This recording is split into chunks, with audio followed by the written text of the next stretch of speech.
I just got divorced and moved across the world to rebuild my peace. My ex-husband immediately threw a $500,000 wedding to marry his mistress. But during their lavish reception, a single uninvited guest stood up and exposed a dark financial secret that brought his entire fake empire crashing down. Now my phone is ringing in the middle of the night, and my ex-husband is begging for my help while the police surround his venue. My name is Audrey, and I am 33 years old. I work as a forensic accountant. My entire career revolves around finding the money that liars desperately try to hide. For 2 years, I missed the financial anomalies in my own home, but when I finally saw the truth about my marriage, I made sure my exit strategy was completely flawless. Before I continue this story, let me know where you are watching from in the comments below. Hit like and subscribe if you have ever had to outsmart someone who thought they could walk all over you and watch karma finally catch up to them. It was a pristine Tuesday morning in Italy. I was sitting at a quiet cafe overlooking the shimmering waters of Lake Como, enjoying my first real vacation in years. The sun was warm, my espresso was perfect, and my phone began to vibrate violently against the marble table. The caller ID flashed a name I had not seen since the day we signed our final divorce papers 3 months ago. Bradley, my ex-husband. He was 35 years old, the chief executive officer of a financial tech startup, and a man who prided himself on always being the smartest person in the room. I took a slow sip of my coffee, looked at the gorgeous Italian scenery around me, and calmly swiped the screen to answer the call. I did not even get a chance to say a simple hello before his voice exploded through the speaker. "Audrey, what did you do?" He was screaming, his voice cracking with a level of pure panic I had never heard from him before. In the background, I could hear the distinct wail of police sirens and the chaotic shouting of angry crowds. "What did you do to the company accounts? Richard is here at my wedding. The authorities are here. They are shutting everything down. Tell me you can fix this." I leaned back in my chair and watched a small wooden boat glide peacefully across the lake. "I did absolutely nothing, Bradley," I replied, keeping my voice entirely steady and devoid of any emotion. "I just took exactly what you legally signed away in our divorce settlement. You remember the settlement, right? The one you rushed through at lightning speed so you could quickly marry Serena." Bradley gasped for air on the other end of the line. He sounded like a man who was drowning. "You took everything from me. My company accounts are completely frozen. The business is totally bankrupt. Serena is freaking out in the bridal suite, and her family is screaming at my parents. You set me up. You set yourself up," I told him, refusing to raise my voice. "You demanded to keep 100% of your shiny tech company because you thought it was a gold mine that would fund your new lifestyle. You graciously allowed me to keep my tiny, worthless consulting firm overseas just to get me out of your way and avoid paying alimony. But you were too busy booking penthouses for your 27-year-old mistress to actually read the legal contracts you were signing. If you had paid attention to the fine print, you would have realized my worthless firm owned the copyright to the core software algorithm your entire business relied on. I was just leasing it to you. Today, I officially revoked your license." The sound of sirens grew deafening on his end. I could hear a woman crying hysterically in the background. It sounded exactly like his beautiful new bride Serena, an internet influencer who truly thought she had secured a billionaire lifestyle. "Audrey, please." Bradley begged, his usual arrogance completely stripped away. "My parents put their house up as collateral for my business loans. If the company goes under tonight, the bank will take their home. I am standing here in my tuxedo, and there are federal agents waiting by the valet stand. You have to undo this. We were together for 11 years. I set my coffee cup down on the saucer with a soft clink. "Your mother told me I was too rigid and boring to be part of your family. Serena texted me that winners take all and losers cry. So I suggest you go comfort your new wife, Bradley. I am hanging up now." I ended the call, blocked his number, and took a deep breath of the fresh mountain air. The silence that followed was the most beautiful sound I had ever experienced. But to truly understand the sheer terror in Bradley's voice, and to know exactly how his dream wedding in the Hamptons turned into an absolute crime scene, we have to rewind the clock. We need to go back exactly 12 hours to see the disaster unfold from the very beginning. And lucky for me, my former brother-in-law, Jamal, a brilliant corporate lawyer who saw right through Bradley, was secretly broadcasting every glorious moment of his downfall directly to my phone. 12 hours earlier, I was sitting on the balcony of my hotel suite, wrapped in a plush robe, with a glass of Barolo wine in my hand. The clock read just past midnight in Italy, which meant the evening reception was in full swing back in New York. My phone screen illuminated the darkness, displaying a crystal-clear video feed. On the other end was Jamal, my former brother-in-law. Jamal is 34 years old, a brilliant corporate lawyer, and the only person in Bradley's family who possessed a functioning moral compass. As a black man navigating the cutthroat world of corporate law, Jamal had zero patience for frauds, which was exactly why he and I had always gotten along so well. He was married to Bradley's younger sister, Rebecca, but his loyalty tonight was entirely mine. I watched Jamal seamlessly angle his phone from his chest pocket to capture the extravagant Hamptons estate Bradley had rented. It was a grotesque display of new money desperation. There were towering floral arrangements that cost more than a luxury car, ice sculptures shaped like swans, and waiters carrying trays of imported caviar. "Are you seeing this disaster?" Jamal whispered, his deep voice barely audible over the string quartet playing in the background. "He actually paid for the swans, Audrey. He is walking around telling the investors he paid for this whole thing in cash from his latest funding round." I took a sip of my wine and smiled at the screen. "Let him play billionaire for the night," I replied softly. Jamal snorted quietly. The man is currently giving a lecture to a group of venture capitalists about how he single-handedly coded the financial algorithm from scratch in a garage. He just told a guy from Goldman Sachs that he was a self-taught genius. Audrey, the man, asked me last month how to convert a Word document into a PDF file. I laughed out loud. That was exactly the narrative Bradley had been selling for the last year. He was the charming visionary face of the company, the guy who could sell ice to a polar bear. But behind closed doors, he was functionally illiterate when it came to the actual product. He had spent years riding my coattails, taking the credit for the risk assessment software I spent thousands of hours building from the ground up. I did the math, built the infrastructure, and secured the patents. He just wore expensive suits and smiled for the cameras. Jamal shifted his position near the open bar, turning the camera toward the center of the manicured lawn. "The bride has arrived," he muttered. "Brace yourself."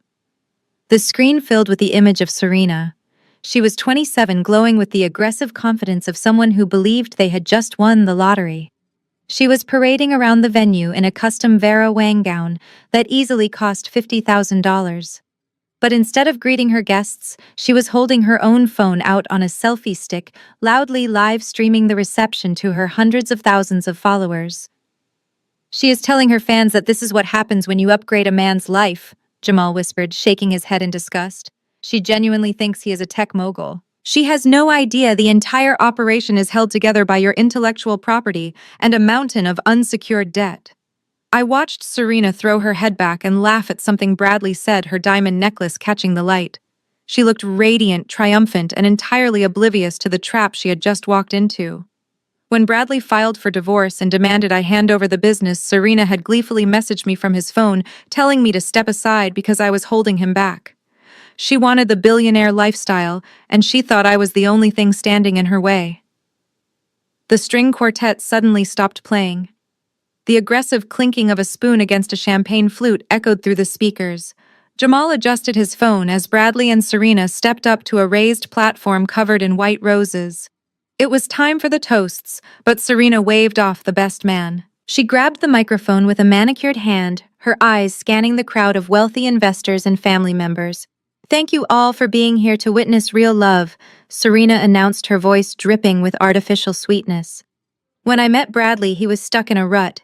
He had the brilliance, but he was trapped in a dead-end marriage with a woman who just could not understand his vision." Jamal inhaled sharply through his teeth. I gripped my wine glass tighter, my heart pounding a slow, steady rhythm. Serena looked directly into the camera of her own live stream, smiling a razor-sharp smile. "So I just want to take a moment to raise a glass to the boring ex-wife who lacked the vision to keep a real man." Thank you for walking away quietly.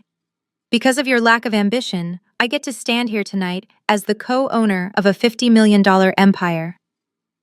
A chorus of polite laughter and enthusiastic applause erupted through the phone speaker. Serena practically beamed under the attention, raising her crystal flute in the air as if she had just won an Oscar. I watched as Bradley pulled her in for a dramatic camera-ready kiss, playing the role of the devoted power couple to absolute perfection.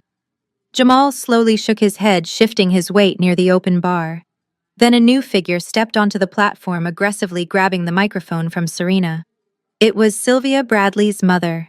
Sylvia was a woman who treated zip codes like personality traits. She wore a silver sequined gown that looked entirely too heavy for a summer evening, her hair sprayed into an immaculate, unmoving helmet.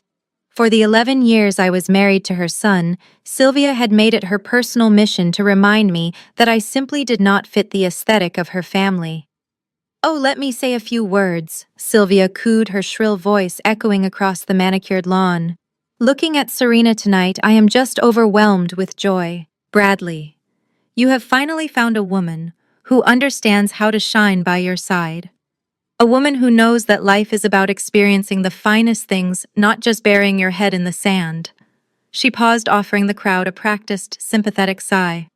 We all know Bradley struggled for years. It is incredibly difficult for a visionary to build a brand when he is chained to someone whose biggest contribution to a conversation is a depressing obsession with spreadsheets and profit margins. I did not flinch as I watched the screen. I vividly remembered the countless family dinners where Sylvia would hand me her empty wine glass without even looking at me, expecting me to fetch refills from the kitchen while they discussed expensive country club memberships. She never once saw me as a true partner to her son. She saw me as the hired help, the boring accountant who balanced their checkbooks, filed their tax extensions, and made sure their credit cards never declined while they played pretend high society. Whenever they planned lavish family vacations, Sylvia would always suggest I stay behind at the hotel to work on my little numbers while they rented yachts. "But look at you now," Sylvia continued, gesturing wildly to the extravagant floral arrangements and the massive ice sculptures. "You have a beautiful wife who belongs on the cover of a magazine, not huddled in a dark home office staring at a computer screen. We finally have a daughter-in-law we can be proud to show off. A woman who brings real value to this family." Jamal, who had been standing just a few feet from the stage, suddenly stepped forward and raised his own glass. His tall, commanding presence immediately drew the attention of the surrounding guests. "A toast to the bride." Jamal called out, his deep voice booming effortlessly over the quiet crowd. "It is truly remarkable, Sylvia, how some people can remain entirely unburdened by the complexities of intellectual property law and corporate liability, yet still manage to enjoy the champagne with such careless abandon. Cheers to blissful ignorance." Sylvia smiled brightly, completely missing the sharp, legally phrased insult hidden in his words. "Exactly, Jamal." Sylvia agreed, enthusiastically raising her glass. "It is all about living in the moment and leaving those boring details in the past." I let out a sharp laugh in my empty hotel room. Jamal subtly tilted his phone down so I could see his wide, knowing grin. He knew exactly what was coming, and he was savoring every single second of their arrogance.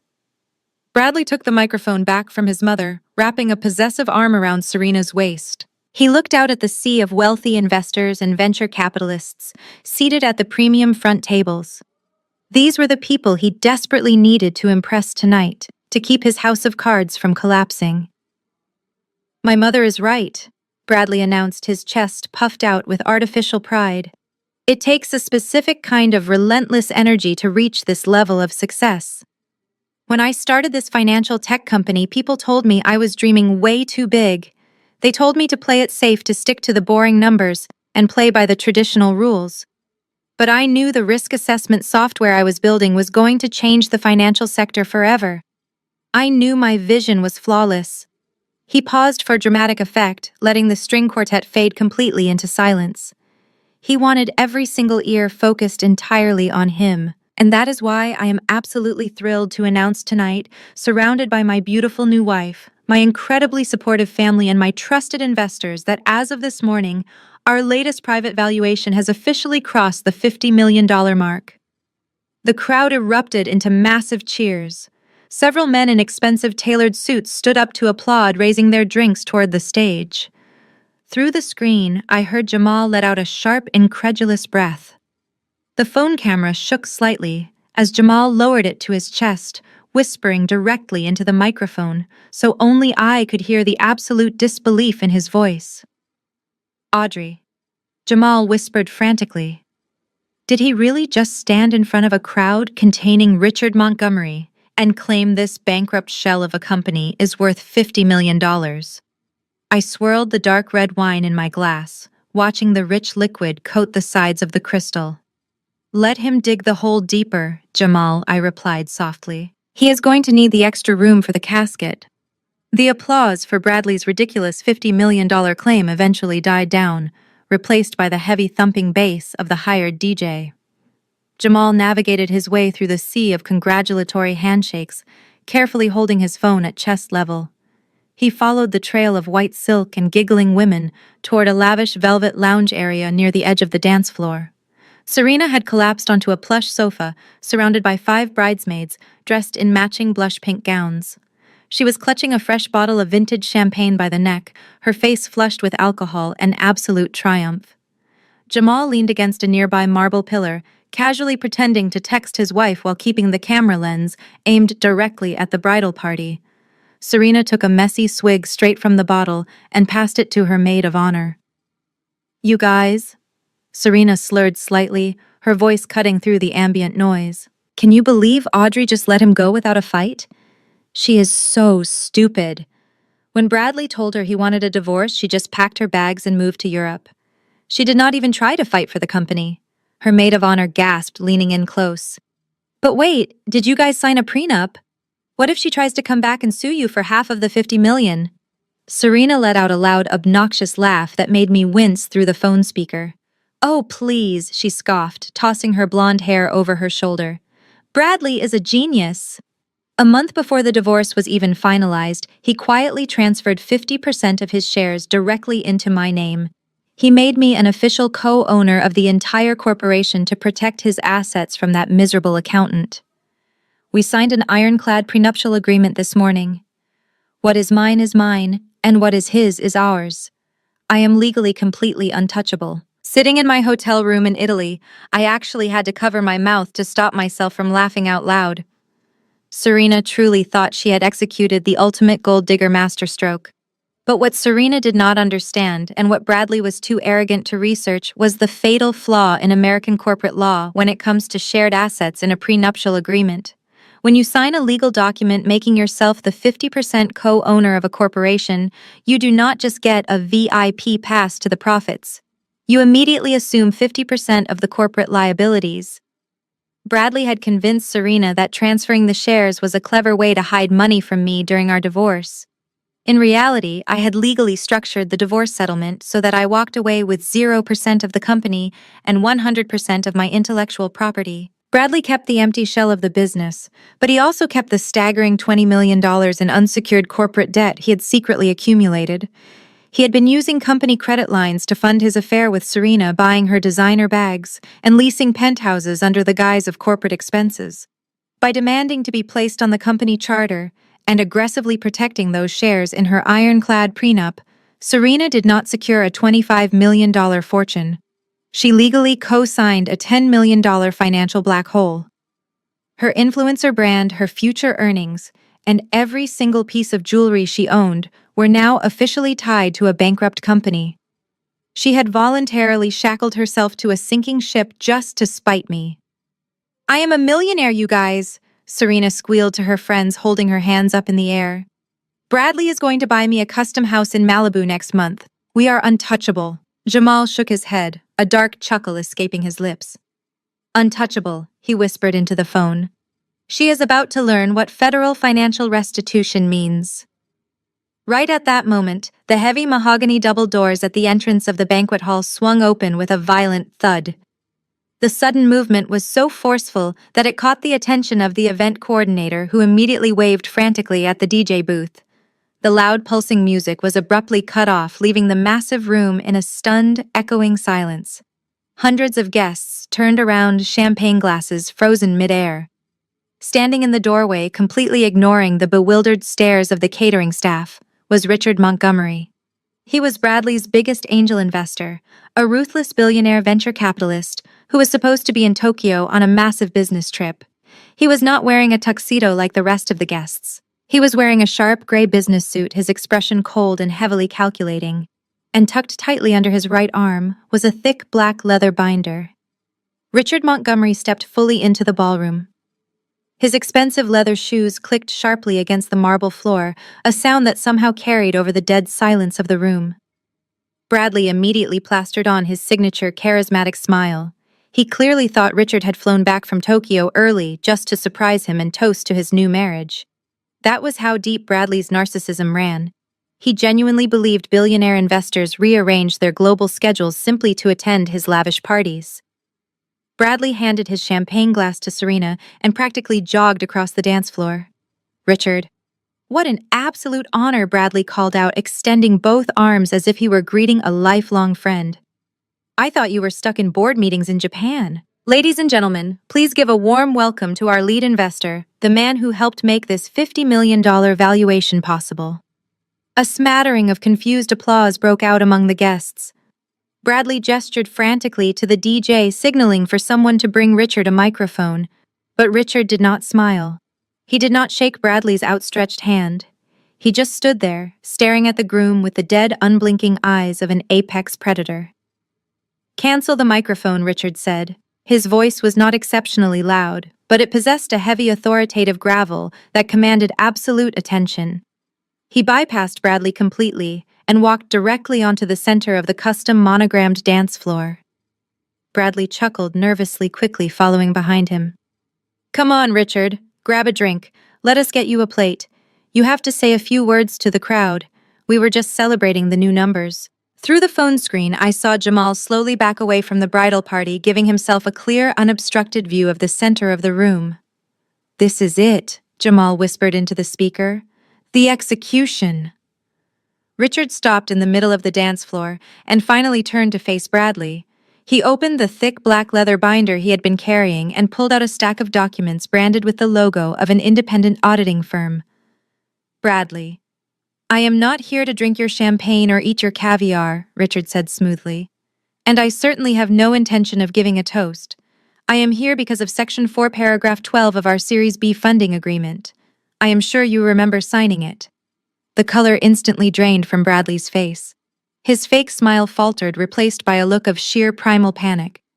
In the world of venture capital, everyone knew exactly what Section 4, Paragraph 12 meant. I watched from my hotel room in Italy, completely mesmerized by the flawless execution of this moment.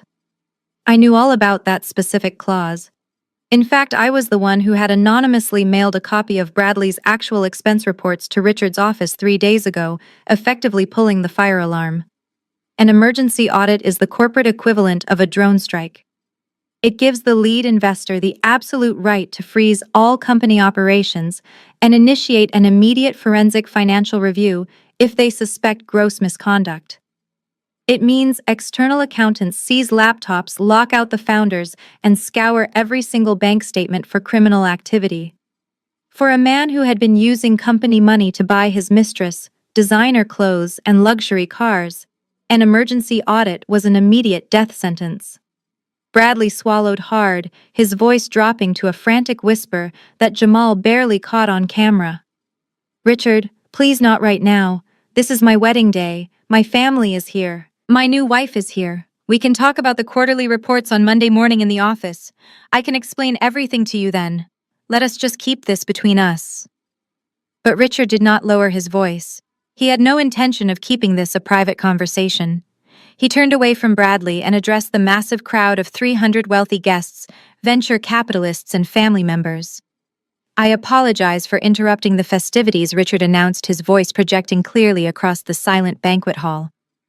"But as the primary financial backer of this company, I have a legal and moral obligation to inform the other investors in this room about the grim reality of their portfolios." Serena stepped forward, her hands shaking slightly as she clutched the skirt of her expensive gown. "What is he talking about, Bradley?" she demanded, her voice shrill and trembling. "Tell him to leave right now. This is our private party." Richard ignored her completely. He held up a single sheet of paper from the audit report, ensuring the men from Goldman Sachs and other investment firms in the front row could see the glaring red numbers printed on the page. "I am not here to celebrate a $50 million valuation," Richard declared, his tone cold and absolute. "I am here to inform you that the luxury yacht you booked for your Mediterranean honeymoon next week has officially been repossessed by the bank. Every single corporate credit card has been declined and permanently canceled. Your accounts are completely frozen, your numbers are entirely fabricated, and as of 8 o'clock this morning, your company is entirely bankrupt." For a few agonizing seconds, no one in the massive banquet hall dared to breathe. The air in the room grew incredibly thick. Then Bradley let out a loud, forced laugh that echoed awkwardly off the crystal chandeliers. "Good one," Richard Bradley chuckled aggressively, slapping his thigh as if he had just heard a hilarious punchline. "You really almost had them. Ladies and gentlemen, give it up for Richard Montgomery. He always loved a good roast. Now let us get back to the music and pour the man a drink." Bradley frantically waved his hands at the DJ booth, but the technician remained frozen in place. Richard did not even crack a smile. His expression remained as cold as stone. He simply raised his right hand and snapped his fingers twice in the direction of the audiovisual crew standing near the back of the room. The bright lights in the ballroom suddenly dimmed. A massive high-definition projector mounted to the ceiling whirred to life. Bradley had rented the expensive equipment to play a highly produced 20-minute romantic montage of his relationship with Serena. But when the bright beam of light hit the custom white floral wall behind the stage, there were no pictures of the happy couple walking on the beach. Instead, the wall was illuminated with a towering, perfectly formatted financial spreadsheet. The official logo of Richard's venture capital firm was watermarked in the background. Through the phone screen, I could hear the collective gasp of the venture capitalists sitting in the front row. These were men who spent their entire lives reading financial reports and auditing ledgers. They instantly recognized exactly what they were looking at. "I do not make jokes about my investments," Bradley Richards said coldly, stepping to the side so everyone could clearly see the glaring red numbers. "I make money, and you have been stealing mine." I watched closely as Jamal zoomed the camera in on the projection. As a forensic accountant, I had spent weeks compiling those exact spreadsheets. I knew every single cell by heart. I had meticulously categorized every stolen dollar and mapped out every fake vendor account. Now the entire room was reading my flawless handiwork. "What is this?" Bradley stammered. The fake charismatic smile finally melted completely off his face. "Turn that off right now. You cannot show private company documents at my wedding." "These are not private company documents anymore," Richard replied, his voice booming through the silent room. "They are evidence of federal wire fraud. Let us walk the guests through your brilliant corporate strategy." Richard pulled a small laser pointer from his suit jacket and aimed a bright green dot at the top of the spreadsheet. "Line item 42, Richard announced loudly. "A $12,000 corporate expense categorized as server maintenance and data storage. In reality, that money was wired directly to a luxury boutique in Manhattan for a limited edition Hermes Birkin bag." The green dot moved down the massive wall. Line item 89, $45,000 marked as an annual software licensing fee. The actual recipient was the leasing office of a luxury penthouse overlooking Central Park. I could hear the aggressive murmurs spreading quickly through the crowd of investors. Bradley was physically shaking. He tried to step in front of the projector beam to block the numbers with his body, but the spreadsheet was simply too massive. The financial truth was literally plastered all over his expensive white tuxedo jacket. For 2 entire years, Bradley had been systematically draining the company accounts to fund his secret double life. He wanted to play the role of the self-made tech billionaire to impress his young influencer mistress. But he did not actually have the personal wealth to support it. So he stole it. He diverted investor funds, fabricated vendor invoices, and forged expense reports to buy Serena diamond necklaces, first-class flights to Paris, and 5-star hotel suites. He had treated the corporate treasury like his own personal piggy bank, while pretending he was building a legitimate software empire. Serena was standing completely frozen on the stage. The heavy champagne bottle slipped from her hand and shattered against the marble floor, but nobody even looked her way. Her eyes were locked onto the massive projection illuminating the floral wall. Jamal angled his phone to perfectly capture Serena's face. She was not looking at the total amount of stolen money at the bottom of the page. She was looking closely at the specific dates listed next to each transaction. "Wait a minute," Serena whispered. Her voice was trembling as she pointed a manicured finger at the screen. "That Birkin bag. You gave that to me for my 25th birthday. You told me you bought it with the profits from your personal stock portfolio." She took a slow step closer to the wall, her eyes frantically scanning the long list of luxury purchases. The Central Park penthouse rent, the Cartier watches, the custom diamond engagement ring currently sitting on her left hand. Next to every single extravagant gift she had ever received from him was a corresponding date and a fake corporate expense code. Serena slowly turned to look at her new husband. The absolute horror dawning on her face was a masterpiece to witness. She finally realized the devastating truth. Bradley was not a wealthy tech mogul. Every single ounce of his wealth was stolen company money, and she had just legally signed a document tying herself to his massive corporate debt. The massive spreadsheet continued to glow brightly against the white floral wall, casting a harsh light over the ruined wedding reception. Bradley looked frantically around the room at the angry faces of the venture capitalists who had just realized their investments paid for his luxury lifestyle. He saw Serena backing away from him, her eyes wide with absolute horror. The illusion was completely shattered, but Bradley was a narcissist pushed into a corner. Instead of showing remorse, he immediately pivoted to his only remaining defense mechanism. He puffed out his chest and raised his voice, trying to regain control of the narrative. "Listen to me," Richard Bradley shouted, his voice echoing across the silent dance floor. "So what if I borrowed against the corporate accounts? That is perfectly normal for a founder scaling a startup. You are forgetting the most important asset we have: the core financial algorithm. That software alone is worth tens of millions of dollars. If we have to liquidate, we can just sell the proprietary code to one of our competitors. It will more than cover the $20 million debt and still leave us with a massive profit. We are completely fine." Through the screen of Jamal's phone, I watched Richard slowly close his thick black leather binder. The billionaire investor did not look angry anymore. He just looked at Bradley with a deep, profound pity. "You really are the most arrogant fool I have ever met in my entire career," Richard said, his voice dropping to a low, steady cadence that carried perfectly through the dead quiet room. "You do not have a proprietary algorithm, Bradley. You do not have any intellectual property at all to sell." Bradley froze, his fake smile completely vanishing. "What are you talking about?" he demanded. "I built that software. My company owns every single line of that code." Richard reached into the inside pocket of his expensive gray suit jacket and pulled out a single crisp white envelope.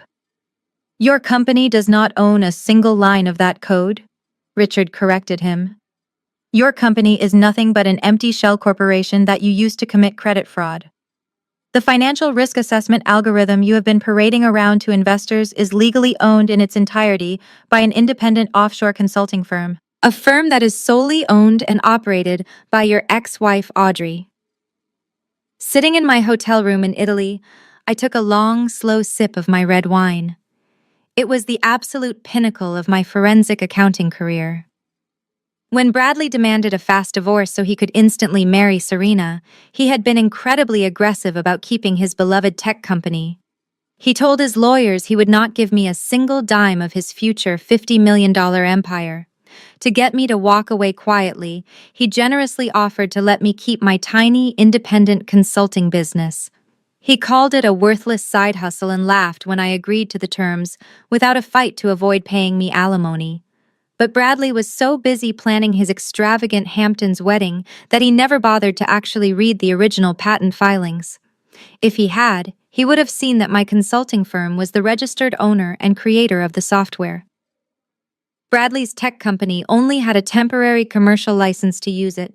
I had let him borrow my genius while we were married, but the moment the judge signed our divorce decree, the terms of that license completely changed. Richard held the crisp white envelope out toward Bradley. "It is funny how divorce works," Richard noted dryly. "You were so desperate to keep the shiny company that you completely ignored the fine print. Audrey simply leased the software to you. And unfortunately for you, she just terminated the lease." Bradley stared at the white envelope as if it were a venomous snake. His hands were shaking so violently he could barely lift his arms. "What is that?" he whispered. "This is a formal legal notice," Richard announced, turning his head slightly so the entire room of investors and family members could hear the final nail being driven into the coffin.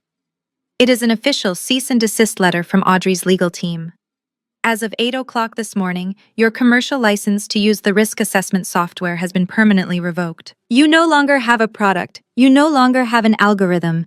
You just have $20 million in unsecured debt and a massive paper trail of wire fraud." Jamal zoomed the camera in perfectly on Bradley's face. The groom looked as though all the blood had been instantly drained from his body. "Your $50 million company is now officially worth zero," Richard stated, stepping back and letting the envelope drop directly onto the monogrammed dance floor at Bradley's feet. "Have a wonderful honeymoon." The crisp white envelope lay untouched on the polished marble floor. For a brief moment, the only sound in the massive ballroom was the low hum of the projector fan, which was still displaying the staggering list of fraudulent expenses on the floral wall. Then the dam broke. The quiet shock morphed into a chaotic symphony of frantic whispers and angry shouts.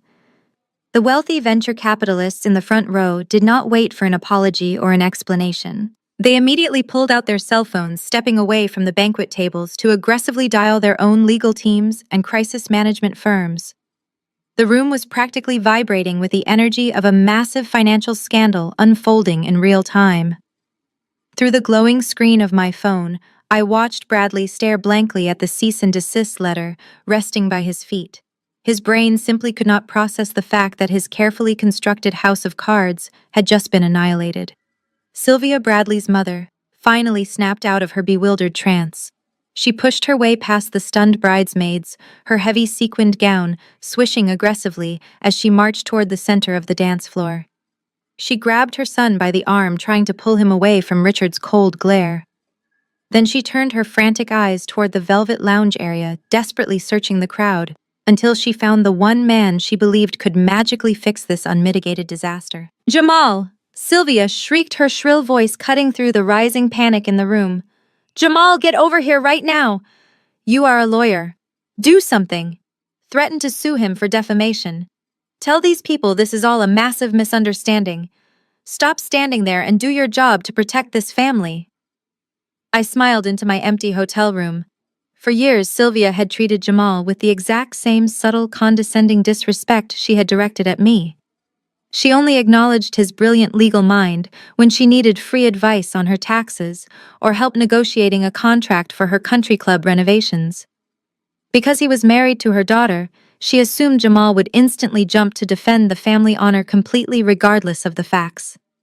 But Jamal did not rush to the stage. He did not pull out a legal pad or start shouting frantic objections. Instead, he took a slow, deliberate sip of his scotch. He lowered his phone slightly, but kept the camera perfectly angled so I could witness every single second of his absolute refusal. "I am afraid I cannot do that," Sylvia, Jamal said smoothly.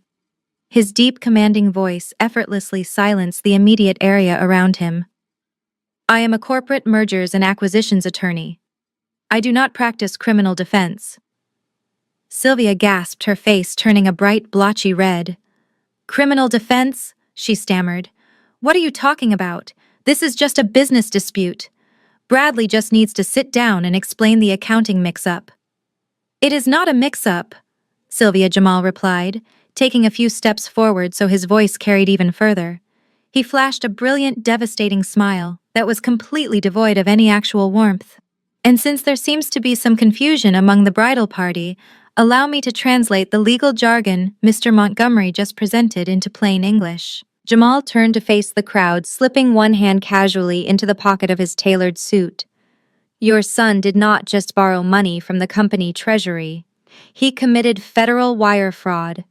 He deliberately falsified vendor invoices and wired investor capital into private accounts to buy designer handbags, luxury cars, and penthouse leases. That is not a business dispute. That is a textbook felony. Bradley finally snapped out of his daze. "Shut up, Jamal!" he yelled, his voice cracking with desperation. "You are supposed to be my brother. You are supposed to be on my side." "I am on the side of the law, Bradley," Jamal countered flawlessly. "And the law says that when you use interstate wire communications to defraud investors out of $20 million, the Securities and Exchange Commission and the Federal Bureau of Investigation tend to get very involved. You do not need a family lawyer tonight. You need a bail bondsman." The remaining color drained from Sylvia's face. She stumbled backward, clutching her chest as if she had been physically struck. The wealthy guests who had not already fled toward the exits were now staring at Bradley with absolute disgust. He was no longer a visionary tech founder in their eyes. He was just a common thief in a very expensive tuxedo. The camera shifted quickly as Jamal refocused the lens on the bride. Serena had been standing completely silent for the last several minutes, her eyes darting back and forth between the massive financial spreadsheet projected on the wall and the panicked faces of her new in-laws. Her chest was heaving, and her carefully applied makeup was beginning to run as hot tears welled up in her eyes. She slowly turned to face Bradley. Her face was as pale as her $50,000 wedding gown.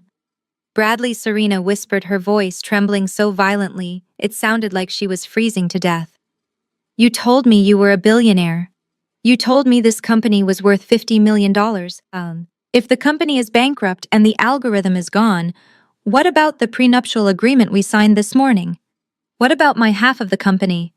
Jamal turned his attention to the pale, trembling bride. He took another slow sip of his scotch before answering her. "That is a fantastic question," Serena Jamal said, with a bright and completely genuine smile. "You see, when you demanded that Bradley transfer 50% of the corporate shares into your name, you became a legal equal partner in the business. You were so worried that Audrey might try to come after his future wealth that you had your own lawyers draft an aggressive ironclad prenuptial agreement. You made absolutely sure that your half of the company could never be taken away from you." Serena nodded slowly, her breath coming in shallow, panicked gasps. "Yes," she whispered. "I own half of it. It is in writing." "Exactly," Jamal replied, his voice dripping with mock sympathy. "But corporate equity is a double-edged sword, Serena. You do not just own half of the imaginary $50 million profits. You legally own half of the actual $20 million unsecured debt. Because you signed that document and officially joined the company charter this morning, you are now personally responsible for $10 million in fraudulent corporate liabilities." I watched Serena stumble backward, as if the floor beneath her had suddenly turned to ice. In her greedy desperation to secure her status as the wife of a billionaire tech mogul, she had completely destroyed her own life. As a forensic accountant, I knew exactly how the federal authorities would handle her case. They would not care that she was just the oblivious mistress who wanted nice things. They would look at the legal documents she willingly signed. Her lucrative influencer empire was now officially tied to a massive federal crime. The federal government has absolute power when it comes to financial restitution. Every single dollar she earned from her brand sponsorships, every piece of designer clothing she bought with her affiliate links, and every dime sitting in her personal bank accounts would be subject to immediate asset seizure. They would auction off her luxury cars and empty her investment portfolios to pay back the venture capitalists that Bradley had defrauded. "But I am just an influencer," Serena cried out, her voice echoing across the silent dance floor. "I did not steal that money. He gave it to me as gifts. You cannot take my money. My brand deals are mine. I built my platform from nothing. Tell that to the Securities and Exchange Commission," Jamal told her, casually adjusting his perfectly tailored suit jacket. "When the federal government comes to collect $10 million in restitution, they are going to liquidate your entire life. Your brand deals are gone, Serena. Your bank accounts are going to be frozen by Monday morning. You are going to spend the next 20 years doing sponsored posts for Diet Tea just to pay off your legal fees." Bradley stepped forward, holding his hands up in a desperate attempt to calm his new wife. "Serena, sweetheart, please listen to me. he begged, his voice cracking under the pressure. "We can fix this. I will hire the best defense attorneys in the country. We will figure a way out of this together. We are a team, remember?" Serena stared at him with a look of absolute unhinged hatred. The glamorous, confident woman who had been bragging about her custom Malibu house just 20 minutes ago was completely gone. She looked at the massive financial spreadsheet still glowing brightly on the wall behind him. She looked at the cease and desist letter resting by his expensive leather shoes. She finally understood that she had thrown away her youth and her entire career for a man who was nothing more than a broke, lying criminal. "You ruined my life!" Serena screamed. The sound tore from her throat with such violent force that it startled the remaining guests in the front row. "You lied to me about everything. You are not a genius. You are just a pathetic thief who lived off your ex-wife." Bradley tried to reach out and grab her shoulders, but Serena violently shoved him away. She spun around wildly, her eyes scanning the lavishly decorated room until they locked onto the massive 5-tier wedding cake positioned near the stage. Resting beside the cake was a long silver cutting knife adorned with white silk ribbons. Serena lunged toward the dessert table, her expensive Vera Wang gown tearing at the seams as she moved. Before anyone could react, she grabbed the heavy silver knife by the handle. Bradley let out a high-pitched yell and stumbled backward, tripping over his own feet in his rush to get away. "I hate you!" Serena shrieked at the top of her lungs. She pulled her arm back and threw the cake knife directly at Bradley's head. The heavy blade spun through the air, missing his face by mere inches. It flew past him and violently shattered a massive crystal champagne tower standing right behind the stage. The deafening crash of breaking glass echoed through the banquet hall like an explosion. Total chaos instantly erupted. The remaining venture capitalists and wealthy guests did not wait for another warning. They scrambled frantically toward the heavy mahogany exit doors, pushing over expensive floral arrangements and knocking down chairs in a desperate stampede to escape the crime scene. The sound of shattering crystal and screaming guests echoed violently across the massive banquet hall. The heavy silver cake knife had missed Bradley by mere inches, but the psychological damage was absolute. Total panic consumed the room. Wealthy venture capitalists and elite socialites shoved past each other, trampling over expensive floral arrangements in a desperate stampede toward the main mahogany exit doors. No one wanted to be in the room when the authorities inevitably arrived to ask questions about a $20 million wire fraud. Through the steady lens of Jamal's phone camera, I watched Bradley slowly pick himself up from the floor. His expensive white tuxedo jacket was stained with spilled champagne, and his perfectly styled hair was a disheveled mess. For a brief second, he looked at his new bride. Serena was standing on the stage, weeping hysterically, as her bridesmaids tried to pull her away from the broken glass. He could have gone to her. He could have stood his ground, faced his investors, and tried to protect the woman he had just married hours earlier. But as a forensic accountant who spent over a decade studying his behavior, I knew exactly what Bradley was going to do next. Throughout our entire 11-year marriage, Bradley had never once taken accountability for his own failures. Whenever a business deal fell through, he blamed his partners. Whenever he missed a mortgage payment, he blamed the bank. He was a coward who hid behind my intelligence when things went right and abandoned ship the second things went wrong. Bradley quickly realized the main exit was completely blocked by the frantic crowd of fleeing guests. His eyes darted around the room until he spotted the large swinging doors leading into the catering kitchen. Without a single word to Serena, he turned his back on his brand-new wife and started to run. Jamal immediately moved through the crowd, holding his phone high to track Bradley's cowardly escape path. "Bradley, where are you going?" Sylvia screamed. His mother was standing alone near the center of the dance floor. Her heavy sequined gown was soaked in spilled drinks, and her face was stained with running mascara. She reached her arms out toward her golden child, desperately needing him to tell her that this was all a mistake, and that their family would be fine. But Bradley did not stop. As he sprinted past his mother, Sylvia desperately grabbed his arm to slow him down. Instead of comforting the woman who had spent her entire life shielding him from consequences, Bradley aggressively shoved her away.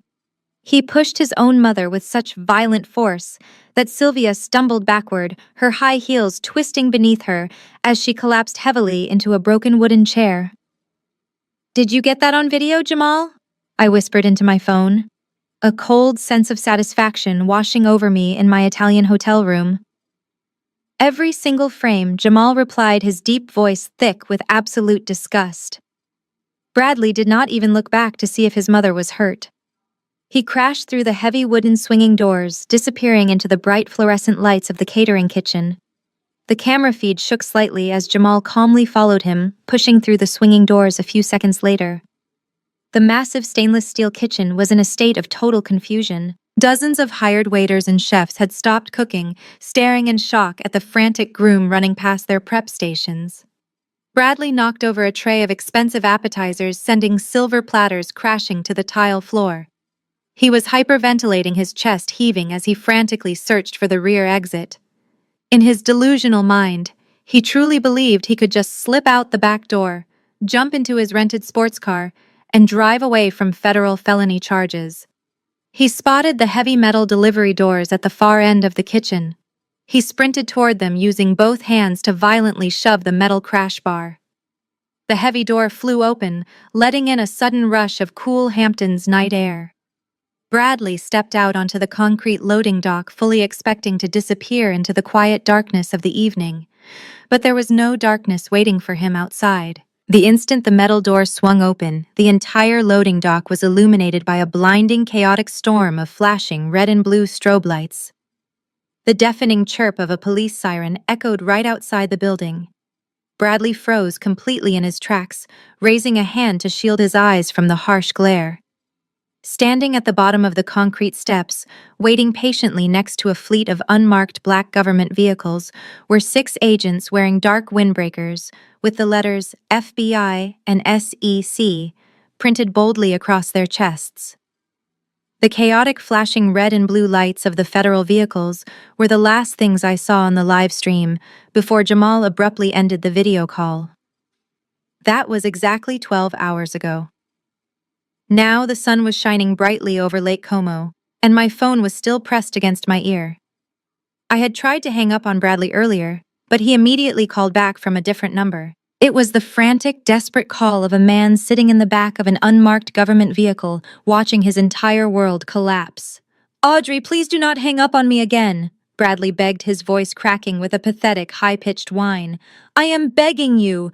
The federal agents are letting me make one final call before they confiscate my phone and process my arrest. You have to call your lawyers. You have to tell them to reinstate the commercial license for the software." I picked up my silver spoon and slowly stirred my espresso. "I am not calling my lawyers, Bradley," I replied calmly. "The intellectual property belongs to my firm. You legally surrendered any claim to it when you demanded a fast divorce. You wanted to be a tech CEO so badly. Now you get to deal with the consequences of running a tech company with no actual tech. You do not understand." Bradley sobbed. The sound of a heavy car door slamming echoed through the speaker, followed by the muffled voice of a federal agent telling him to wrap it up. "I did not just ruin my own life, Audrey. It is my parents. You have to save my parents." I stopped stirring my coffee. "Your parents." I repeated, my tone completely flat. "What do your parents have to do with your wire fraud charges?" Bradley let out a ragged, desperate breath. "When I took out the massive commercial loans to inflate the company valuation, the banks required collateral," he confessed, his words tumbling out in a panicked rush. "The business was not generating enough actual revenue to secure $20 million in credit. So I asked my parents for help. They co-signed the loans, Audrey. They put their entire estate up as collateral. The house, the cars, the investment portfolios, everything they own is legally tied to the survival of my company." I leaned back in my chair, letting the cool Italian breeze brush against my face. The sheer magnitude of his financial incompetence was staggering. In his desperate need to play the role of a self-made billionaire, he had essentially gambled away his parents' entire life savings. And his parents, blinded by their obsessive need to boast about their golden child at the country club, had eagerly signed the paperwork without ever auditing his business model. "If you do not sign the patents back over to the company, the business will be officially liquidated by Monday morning," Bradley cried. "The bank will immediately call in the debt. They will foreclose on my parents' estate. My mother and father will be completely bankrupt. They will be thrown out on the street. They have absolutely nowhere else to go. You cannot do this to them, Audrey. I know I was a terrible husband to you, but my parents do not deserve to be homeless. You have to fix this for them. He was using his favorite tactic, emotional manipulation. For 11 years, he had relied on my empathy to clean up his messes. He expected me to feel guilty. He expected me to fold under the pressure of ruining an elderly couple's life. But I was no longer the obedient, quiet wife who lived to serve his family. I took a slow sip of my espresso, savoring the rich, dark flavor. Your parents are adults, Bradley, I said smoothly. They made a financial investment in a fraudulent company. The market is simply correcting their poor investment strategy. Audrey, they are family, Bradley screamed, his voice filled with hysterical panic. You cannot just let the bank take their home. I looked out at the peaceful, shimmering water of the lake. I remembered all the holidays I had spent inside that massive colonial mansion. I remembered the perfectly manicured lawns and the expensive crystal chandeliers. I also remembered exactly how I was treated inside those walls. You mean the massive house where your mother told me I was too poor to sit at the main dining table for Thanksgiving? I asked, my voice dropping to a freezing, unyielding whisper. The same house where she made me eat in the kitchen with the catering staff, because my dress was not designer, and she claimed I ruined the aesthetic of her holiday photographs. She spent a decade making sure I knew I was nothing but a peasant, temporarily allowed to exist in her castle. Bradley went completely silent on the other end of the line. Let the bank have it, I told him, and I hung up the phone for good. My phone vibrated violently against the marble table less than 10 seconds after I ended the call.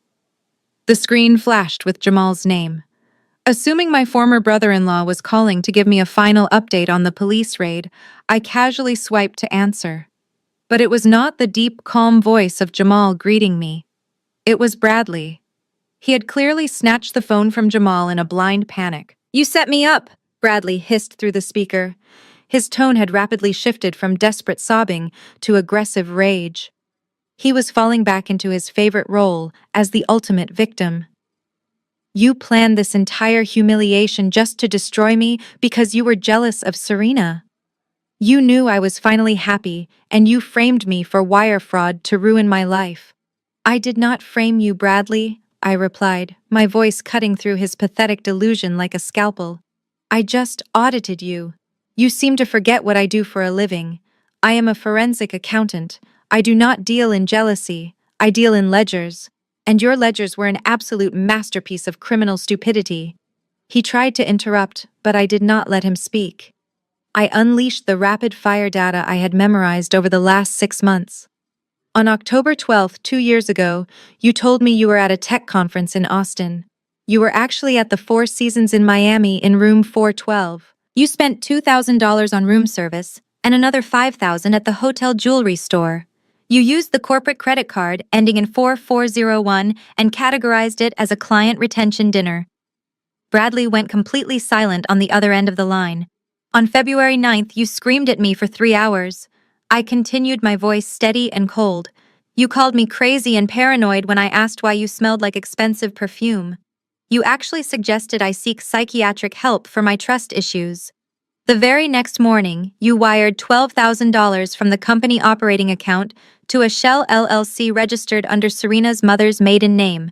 You marked it in the general ledger as freelance marketing consultation. I listened to his ragged breathing. I wanted him to feel the full weight of my intelligence. You told me I was losing my mind, Bradley. You looked me dead in the eyes and told me my anxiety was destroying our marriage. You made me feel like I was entirely inadequate.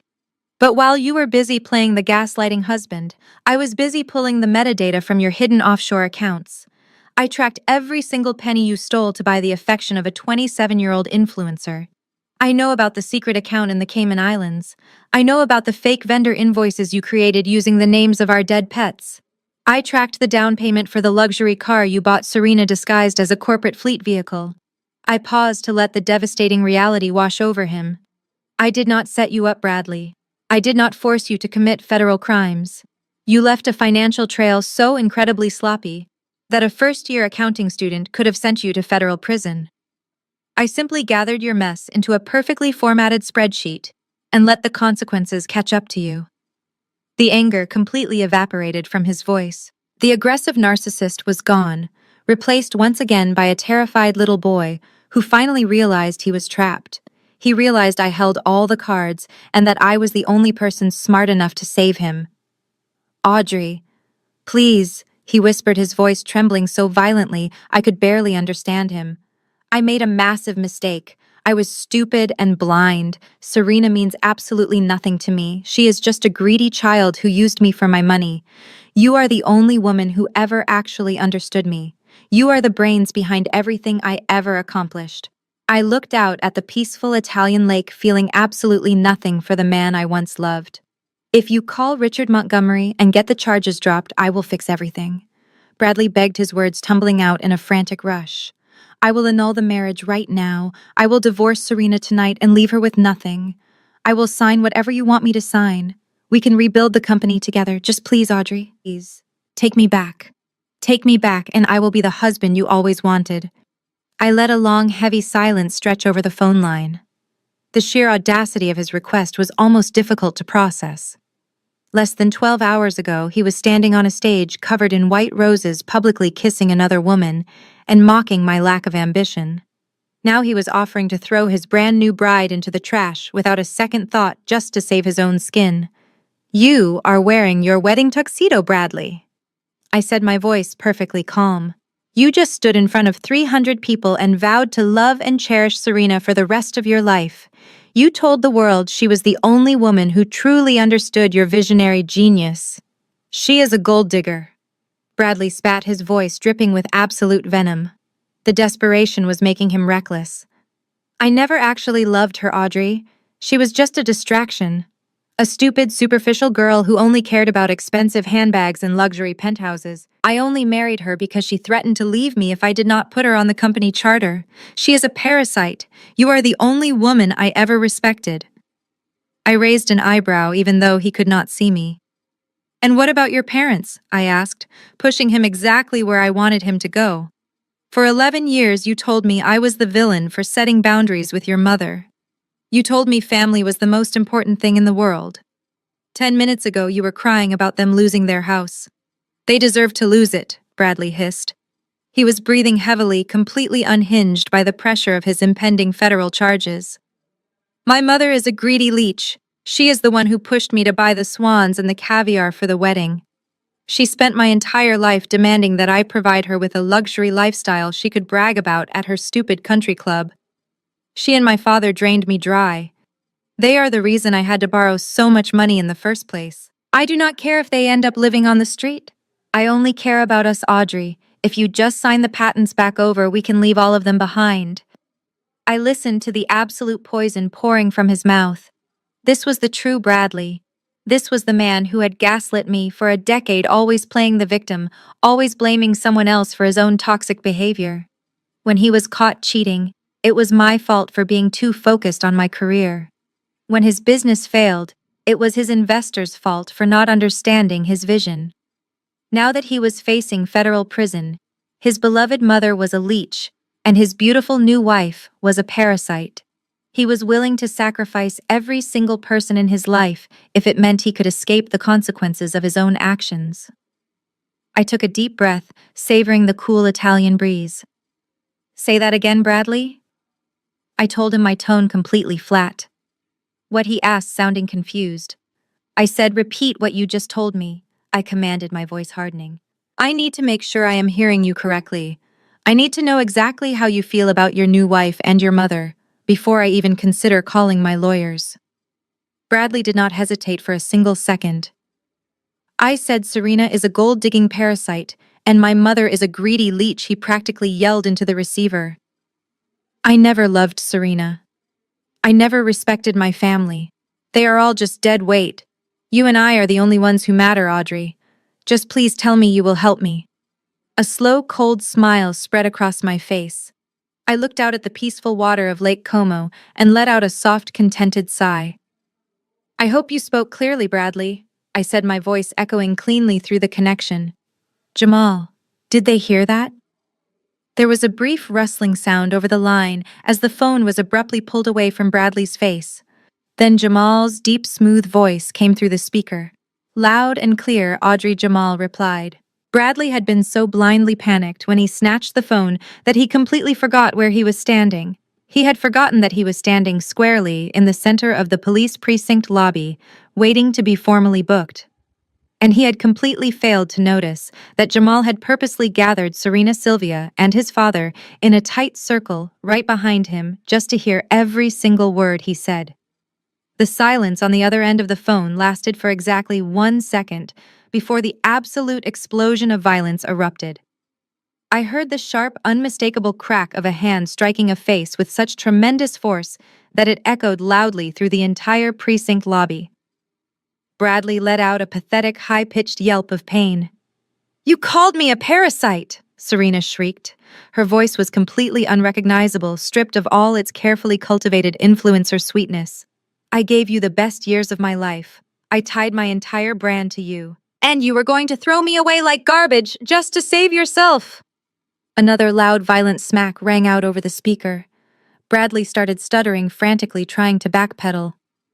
"Serena, wait, please," he pleaded, his voice trembling. "I did not mean it. Audrey tricked me into saying that. She is trying to turn us against each other." But nobody was buying his lies anymore. Before Serena could hit him a third time, Sylvia's shrill voice pierced through the background chaos. She sounded like a woman who had just watched her entire reality shatter into a million pieces. A greedy leech, Sylvia screamed, her words choking on her own tears. "I gave you everything, Bradley. I spent my entire life defending you. I mortgaged my beautiful home to fund your ridiculous delusions of grandeur. You ungrateful, selfish little monster. You blamed me for your crimes." Through the phone, I could hear the chaotic scuffle of chairs scraping aggressively against the linoleum floor. The stern, heavy voices of federal agents commanded everyone to step back and separate. Bradley was crying openly now, begging his mother and his wife to listen to him, but they were screaming over him with absolute venom. The family unit that had spent a decade treating me like an unwanted outsider was completely tearing itself apart. Jamal's voice suddenly returned to the receiver, sounding incredibly calm and professional. He had clearly walked several feet away from the physical altercation to speak to me without the background noise drowning him out. "Audrey, I really wish you could see this in person," Jamal said, a low, dark chuckle escaping his throat.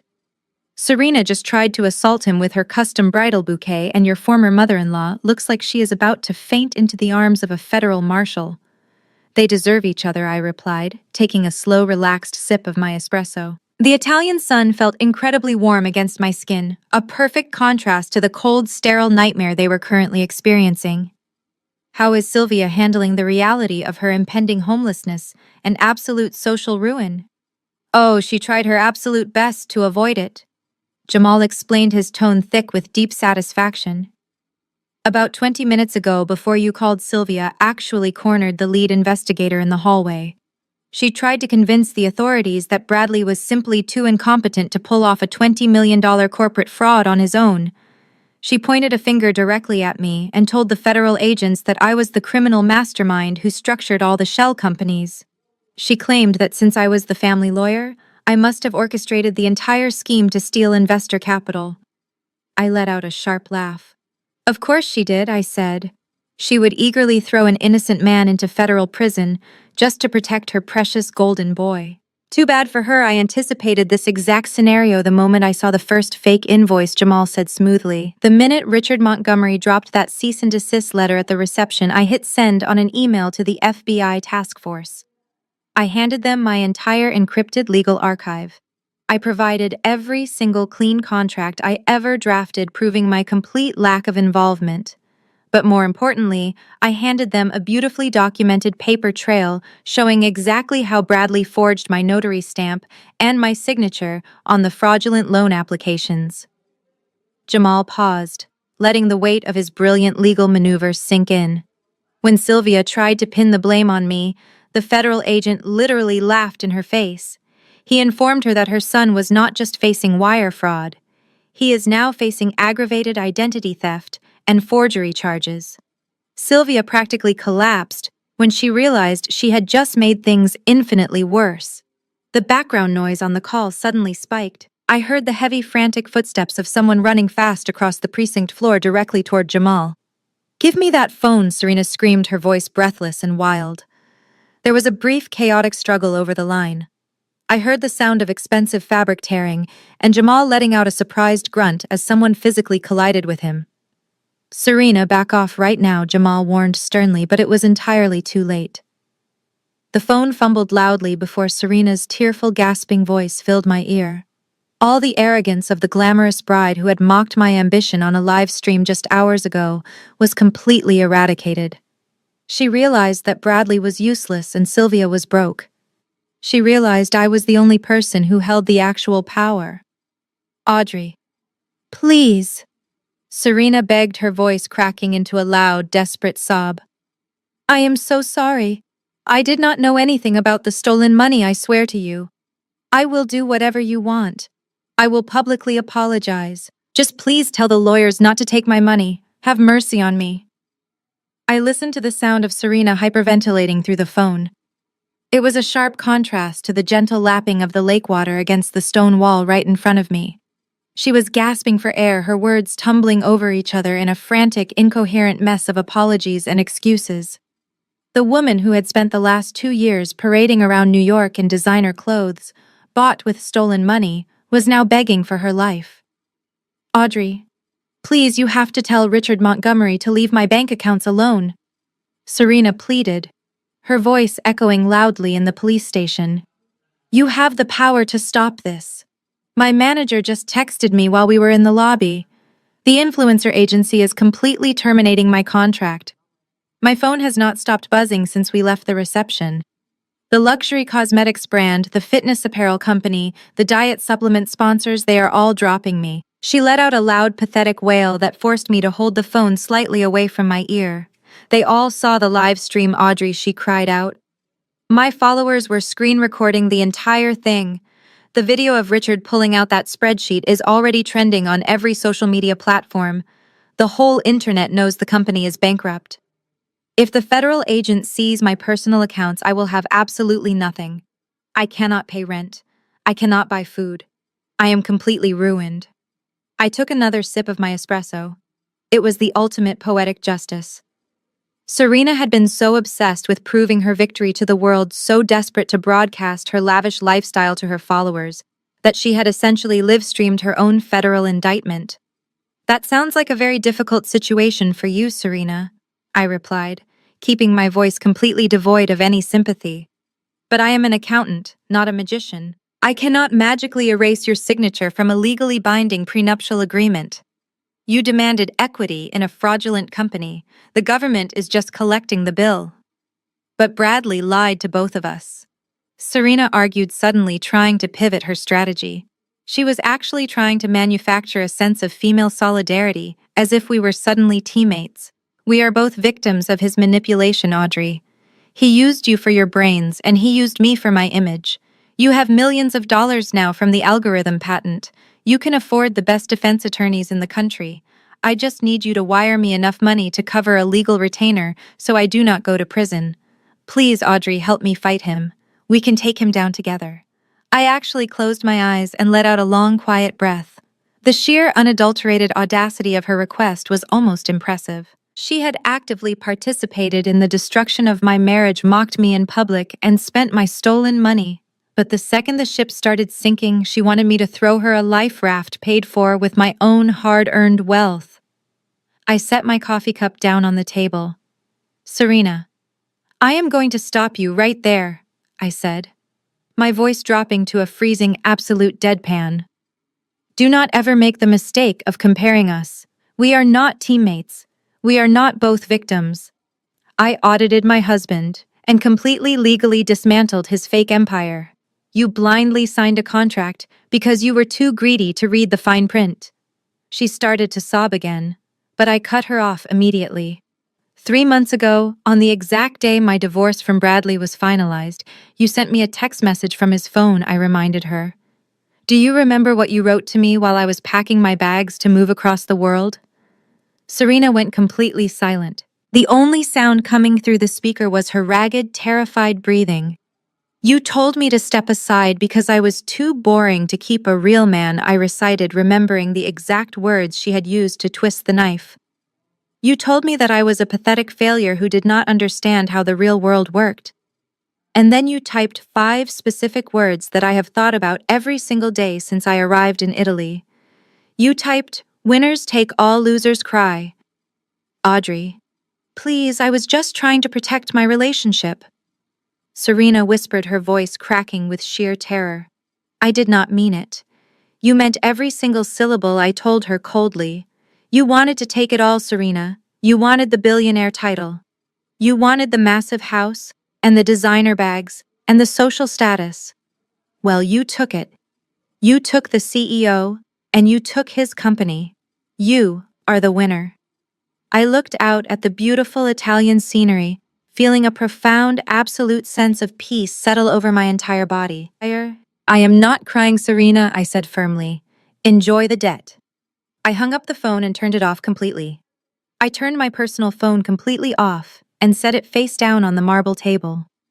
The silence of the Italian morning wrapped around me like a warm blanket. For the first time in 11 years, I did not have to listen to Bradley's excuses, Sylvia's condescending remarks, or Serena's delusions. I just sat there listening to the gentle lapping of the water against the stone wall. Then a second phone began to ring. It was not my personal device. It was a sleek, black, encrypted cell phone resting inside my leather work bag. I pulled it out and looked at the caller ID. It was a secure line from New York. I swiped the screen to answer. Good morning, Audrey, Richard Montgomery said. His heavy, gravelly voice was completely calm and devoid of the aggressive theatricality he had just displayed in the Hamptons ballroom. The operation was a complete success. The authorities have the suspect in custody, and the financial assets are currently being secured by the federal task force. I smiled, picking up my espresso cup. Excellent work, Richard, I replied smoothly. I assume the presentation of the spreadsheet went exactly as planned. It was flawless. Richard chuckled softly, a rare sound from the ruthless billionaire. He actually tried to tell me the algorithm was worth tens of millions of dollars.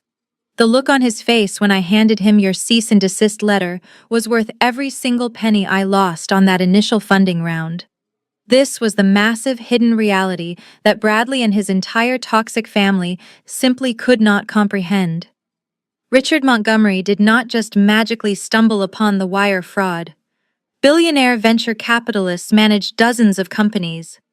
They rarely look at individual expense reports unless someone points a massive red arrow directly at the discrepancies. 4 months ago, when I first discovered the hotel receipt from Miami and realized Bradley was using corporate funds to finance his affair with Serena, I did not confront him. I did not throw his clothes out on the lawn or cry on the bathroom floor. I went into my home office, locked the door, and looked at his business structure. I realized that destroying him in a divorce court would only get me half of a sinking ship. I wanted to burn the entire ship to the waterline. So I looked up the man who had the most to lose, Richard Montgomery. I quietly compiled a 10-page dossier highlighting the glaring anomalies in Bradley's latest quarterly reports. I did not include my name or my relationship to the founder.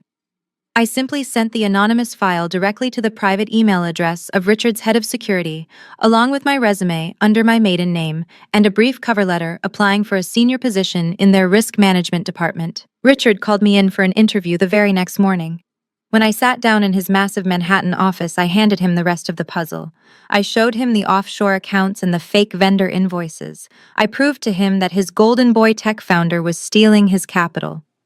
Richard was furious, but he was also incredibly impressed by my absolute lack of mercy and my flawless accounting skills. He hired me on the spot.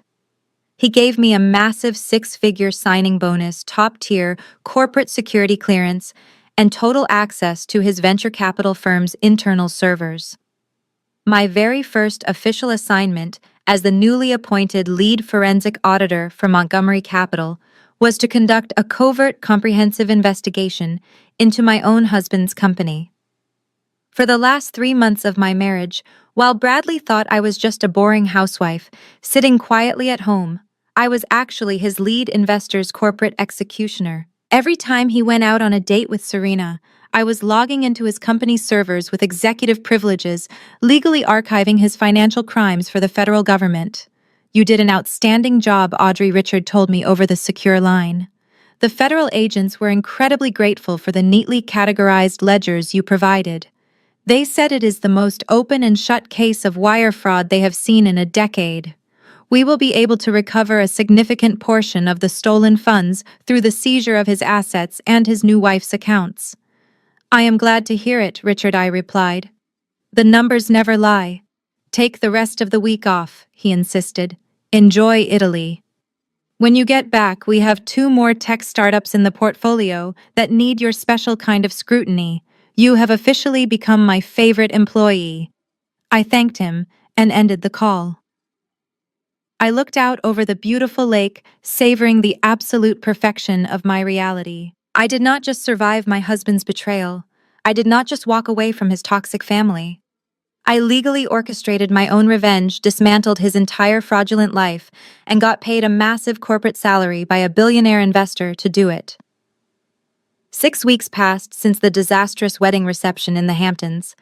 I had officially moved out of my temporary hotel room and purchased a beautiful stone villa nestled in the rolling hills of Tuscany. The massive signing bonus I received from Richard Montgomery easily covered the closing costs in cash. It was a quiet Tuesday afternoon, and I was sitting on my private terrace reviewing a new portfolio for the venture capital firm, when my secure phone began to vibrate. It was Jamal. I answered the call expecting a standard update on the federal indictment, but I could immediately hear the deep amusement in my former brother-in-law's voice. "Good evening from New York, Audrey," Jamal said with a dark chuckle. "I hope you are drinking something expensive because I have a story that is going to make your wine taste absolutely incredible." I set my tablet down and gave him my full attention.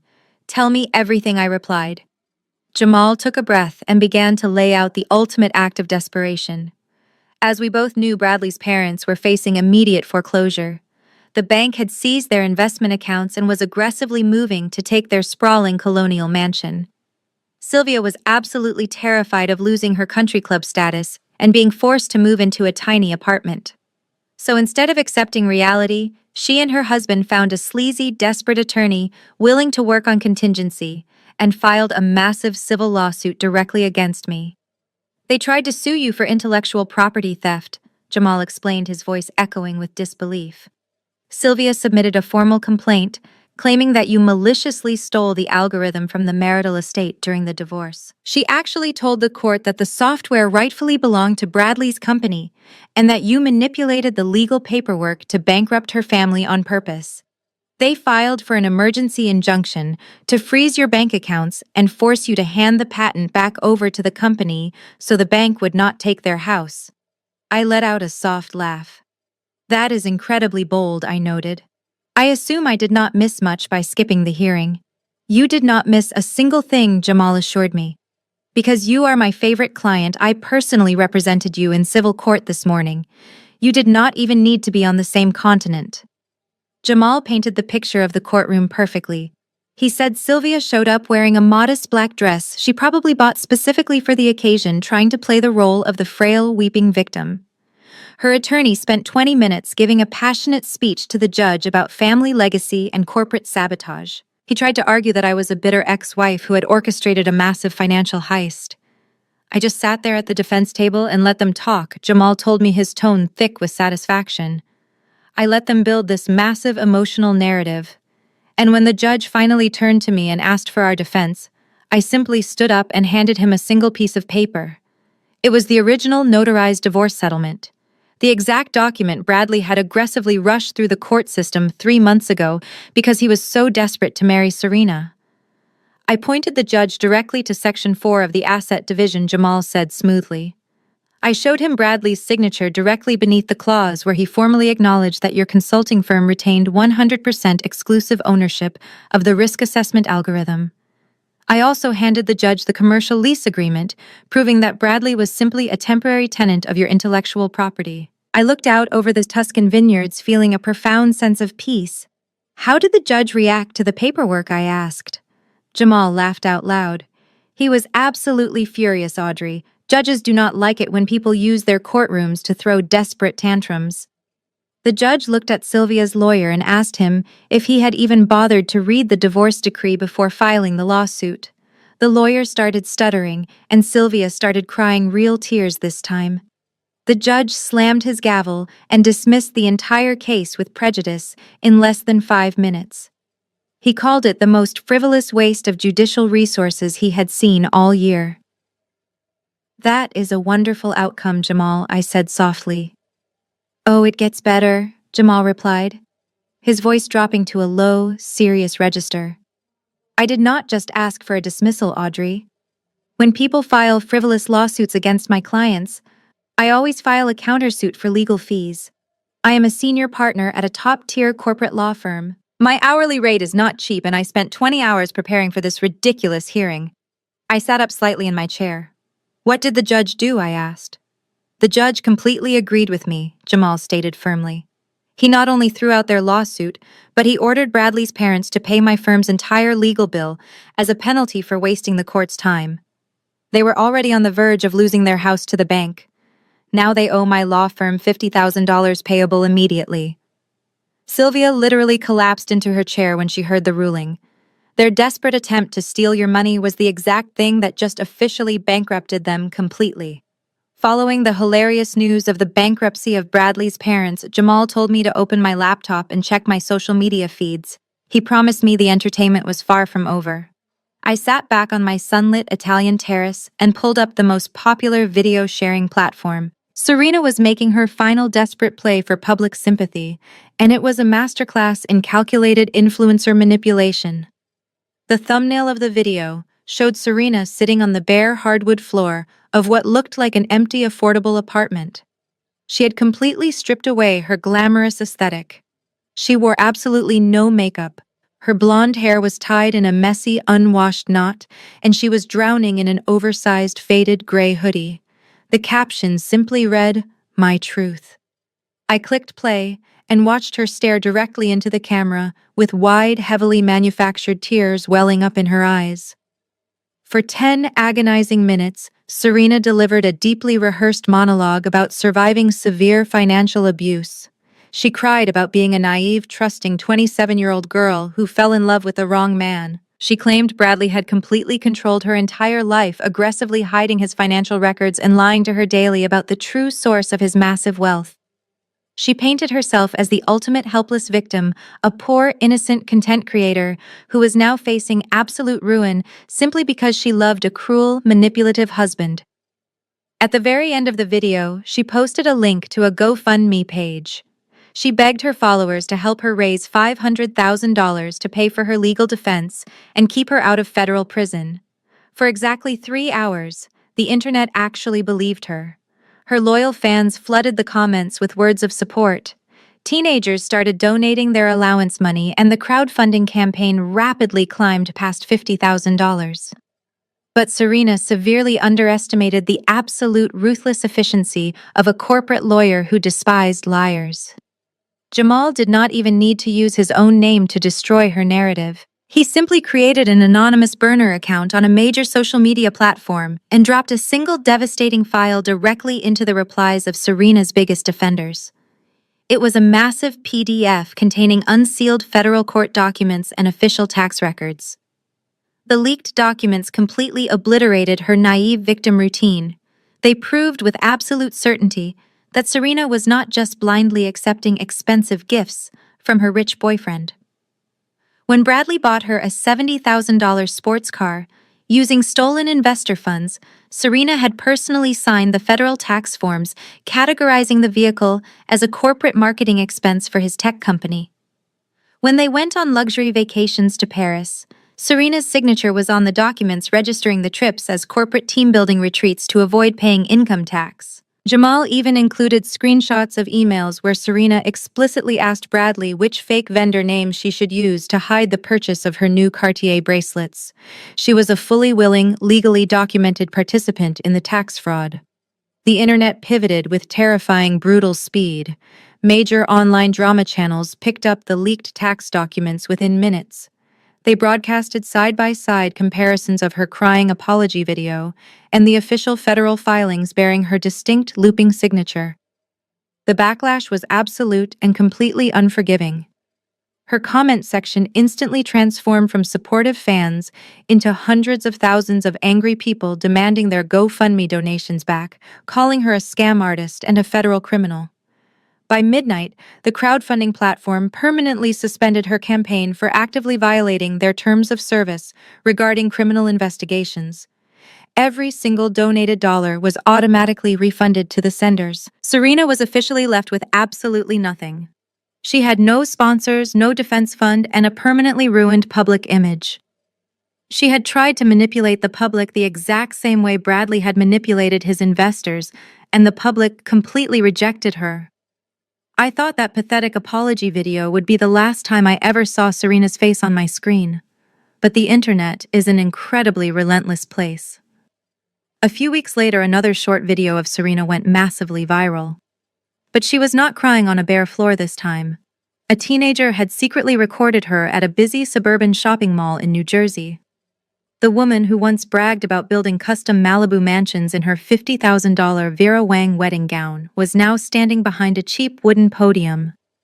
She was wearing a stiff, unflattering polyester uniform, with a plastic name tag pinned to her chest, clutching a massive stack of sticky laminated menus. She was working as a hostess at a loud mid-tier chain restaurant, aggressively seating noisy families in booths just to chip away at her massive, court-ordered federal restitution. While Serena was busy seating tables for minimum wage, the final domino in Bradley's fraudulent empire was falling back in New York. The bank officially foreclosed on his parents' sprawling colonial mansion. I did not have to imagine the scene, because Jamal graciously provided me with a detailed play-by-play. On a crisp Tuesday morning, federal marshals and bank representatives arrived at the property to enforce the eviction notice. Sylvia and her husband were forced to stand on their perfectly manicured lawn while a crew of movers began boxing up the expensive crystal chandeliers and custom furniture they no longer owned. The absolute worst part for Sylvia was not losing the house itself.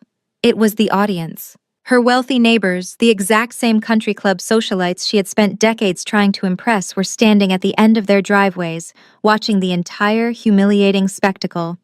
She was officially stripped of her elite status and reduced to a neighborhood cautionary tale. With their investment accounts completely seized and their credit scores destroyed by the massive loan default, Bradley's parents had absolutely nowhere to go. So they packed whatever clothing they were allowed to keep into the trunk of a rented sedan and drove straight to Jamal and Rebecca's house. In Sylvia's deeply entitled mind, she fully expected her daughter and son-in-law to simply open their doors and offer up their guest bedrooms indefinitely. She genuinely believed that after years of treating Jamal like a second-class citizen, she could just invoke the sacred rule of family loyalty and demand a free place to live. But Sylvia severely underestimated the ironclad boundaries Jamal had built around his home. When the doorbell rang, Rebecca was upstairs safely reading a book. Jamal had specifically told his wife to stay out of sight while he handled the situation. He opened the heavy oak front door and stepped out onto the porch, physically blocking the entrance with his tall, imposing frame. Sylvia stood there clutching her designer purse, her eyes red from crying, fully expecting to be invited inside for a warm cup of tea and a comforting embrace. Jamal did not even say hello. He reached into his suit pocket and pulled out a neatly folded piece of printer paper. He held it out to his mother-in-law. Sylvia took it, her brow furrowing in confusion. "What is this?" she asked, her voice trembling with exhaustion. "It is a printed list of 2-star motels located outside the city limits," Jamal explained smoothly. "I highlighted the ones that offer weekly rates and accept cash deposits. You should probably call ahead to check their availability." Sylvia stared at the piece of paper as if it were covered in poison. "Jamal, you cannot be serious," she gasped, stepping forward. "We are your family. We just lost our home. You have 3 empty guest rooms in this house. You have to let us stay here until we can figure things out. Where is Rebecca? Tell my daughter to come down here right now." "Rebecca is resting," Jamal replied, his voice dropping to a freezing absolute register that left zero room for negotiation. "And my home is not a sanctuary for people who actively funded my wife's emotional abuse for decades. You spent years telling Rebecca she was a disappointment compared to your golden boy." You remortgaged your entire life to fund a criminal enterprise just to brag about your son at the country club. You made your financial bed, Sylvia. Now you get to sleep in it at a budget motel. Sylvia opened her mouth to scream, to unleash the same toxic venom she had used to control her family for years. But Jamal did not give her the chance. Without another word, he stepped back inside his beautiful, peaceful home and shut the heavy oak door directly in her face. The sharp click of the deadbolt locking echoed loudly across the quiet suburban street, officially sealing Bradley's parents out in the cold. Their complete financial devastation set the stage perfectly for the ultimate main event. Exactly 1 week after Sylvia was turned away from Jamal's porch, the federal criminal trial of her beloved son officially began in downtown Manhattan. Bradley walked into the brightly lit courtroom wearing an ill-fitting gray suit that looked nothing like his custom wedding tuxedo. He looked completely terrified, his eyes darting frantically around the gallery, searching for anyone to support him. But his family was completely bankrupt, and not a single person showed up to sit behind him. And because his parents no longer had a single dime to their names to hire a private defense team, the brilliant tech CEO was forced to sit at the defense table next to an exhausted, overworked public defender holding a massive stack of undisputed wire fraud evidence. The federal trial of a man who left a perfectly documented paper trail of his own crimes did not take very long. In fact, it was one of the fastest corporate fraud convictions the District of New York had seen in years. Bradley's overworked public defender strongly advised him to take a plea deal, but Bradley's ego simply would not allow him to admit absolute defeat. He dragged the legal process out, forcing a trial that only served to publicly humiliate him further. By the time sentencing day finally arrived, the financial media had already lost interest. He was no longer a sensational headline. He was just another failed scam artist waiting to receive his federal inmate number. Because the sentencing was a matter of public record, the court provided a secure Zoom link for interested parties and victims to observe the proceedings. I did not fly back to New York. I simply poured myself a glass of cold, sparkling water, took a seat at the heavy oak dining table in my Tuscan villa, and clicked the link on my laptop. The high-definition camera inside the courtroom offered a perfectly clear view of the defense table. When the bailiff escorted Bradley into the room, I actually let out a quiet gasp of surprise. The physical toll of the last few months had been absolutely devastating. The man on my screen looked like he had aged 10 years. His hair, which he used to spend hundreds of dollars maintaining at luxury salons, was thinning and heavily streaked with gray. He had lost a significant amount of weight, making his cheekbones look sharp and hollow. Instead of a custom-tailored Italian suit, he was wearing a standard-issue drab olive green jumpsuit from the federal holding facility. But the most striking detail was not his physical appearance. It was the absolute crushing isolation radiating from him. As Bradley sat down at the heavy wooden table, he slowly turned his head to look at the wooden gallery benches behind him. He was searching for a familiar face. He was looking for his mother to cry for him, or his father to stand up and demand justice, or even a sympathetic friend from his old country club life. The benches were completely empty. Not a single person from his family showed up to support him. Sylvia and her husband were too busy working minimum-wage retail jobs just to afford their weekly motel rent. Serena was actively cooperating with federal prosecutors to minimize her own financial liabilities legally, distancing herself from him in every possible way. And Jamal and Rebecca had officially blocked his number, completely erasing him from their peaceful lives. Bradley had spent his entire existence using people for his own personal gain, and now that he had absolutely nothing left to offer, he was entirely alone. The federal judge, a stern older woman with zero tolerance for corporate theft, took her seat at the bench. She looked down at the massive stack of forensic accounting files I had personally compiled. She did not look impressed. "Mr. Bradley, the judge," began, her voice echoing coldly through my laptop speakers. "You have been convicted on multiple counts of federal wire fraud, aggravated identity theft, and the deliberate misappropriation of investor capital. During this trial, you have continuously attempted to deflect blame. You blamed your investors for expecting too much. You blamed your ex-wife for revoking a license you did not own. You even attempted to blame your own parents for co-signing the loans you fraudulently acquired." Bradley stood up, his hands shaking violently as he gripped the edge of the defense table. "Your Honor, please," he begged, his voice cracking into a pathetic whimper. "I just wanted to build something great. I wanted to make my family proud. I never meant to hurt anybody.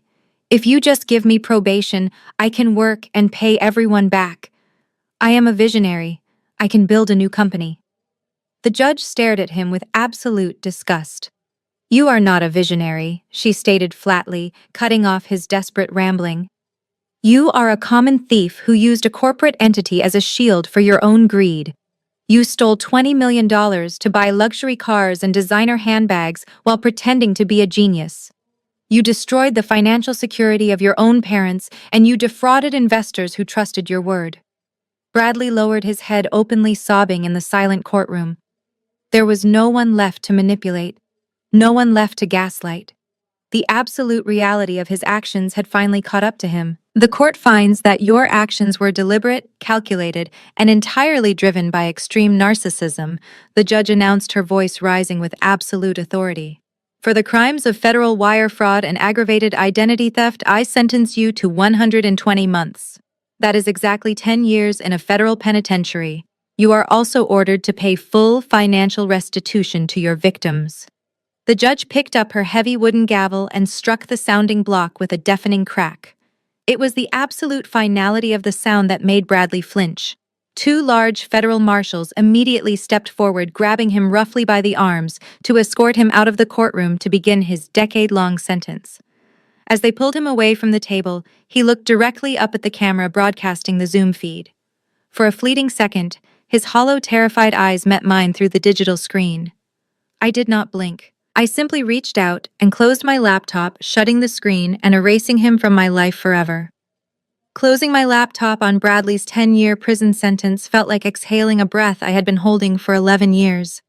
The digital screen went completely black and my toxic past officially ceased to exist.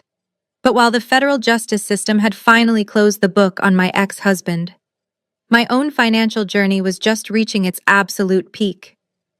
3 days after the sentencing hearing, I boarded a first-class flight from Milan back to New York. I was not returning to revisit my old life. I was returning to permanently cash out. Richard Montgomery had personally summoned me to the executive boardroom of his venture capital firm in downtown Manhattan. I walked into the massive glass-walled office, wearing a sharp-tailored suit, feeling entirely in control of my destiny. I sat across from this billionaire investor at a long, polished mahogany conference table overlooking the sprawling city skyline. I was no longer just the brilliant lead forensic auditor he had hired to clean up his portfolio. I was the sole legal owner of the most highly sought-after risk assessment algorithm in the financial tech industry. Richard did not waste my time with casual small talk. He reached into his leather briefcase and slid a thick, cream-colored folder across the table toward me. "Audrey, you have done incredible work for this firm," Richard said, his gravelly voice echoing in the quiet room. "But we both know your true value goes far beyond forensic accounting." During the trial, the entire financial sector got a very clear look at how flawlessly your software detects market volatility. I have 3 different tech conglomerates quietly asking me if you are willing to license the patent to them. I do not want to share it. I want to buy the algorithm outright and integrate it exclusively into my firm. I opened the folder and looked at the single sheet of paper inside. It was a formal letter of intent to purchase my intellectual property. I slowly scanned down to the bottom of the page and looked at the purchase price. It was a staggering 8-figure sum. Specifically, it was $45 million. I sat back in my leather chair and looked at the massive number. For a brief second, I thought about all those lavish dinners, where Bradley had proudly stood up and taken all the credit for my genius. I thought about how he used to pat me on the shoulder and tell his wealthy friends that I was just the quiet, boring accountant who handled his bookkeeping. He had spent years standing under the bright spotlight while I stayed up until 2 in the morning writing the complex code that actually made his fake empire function.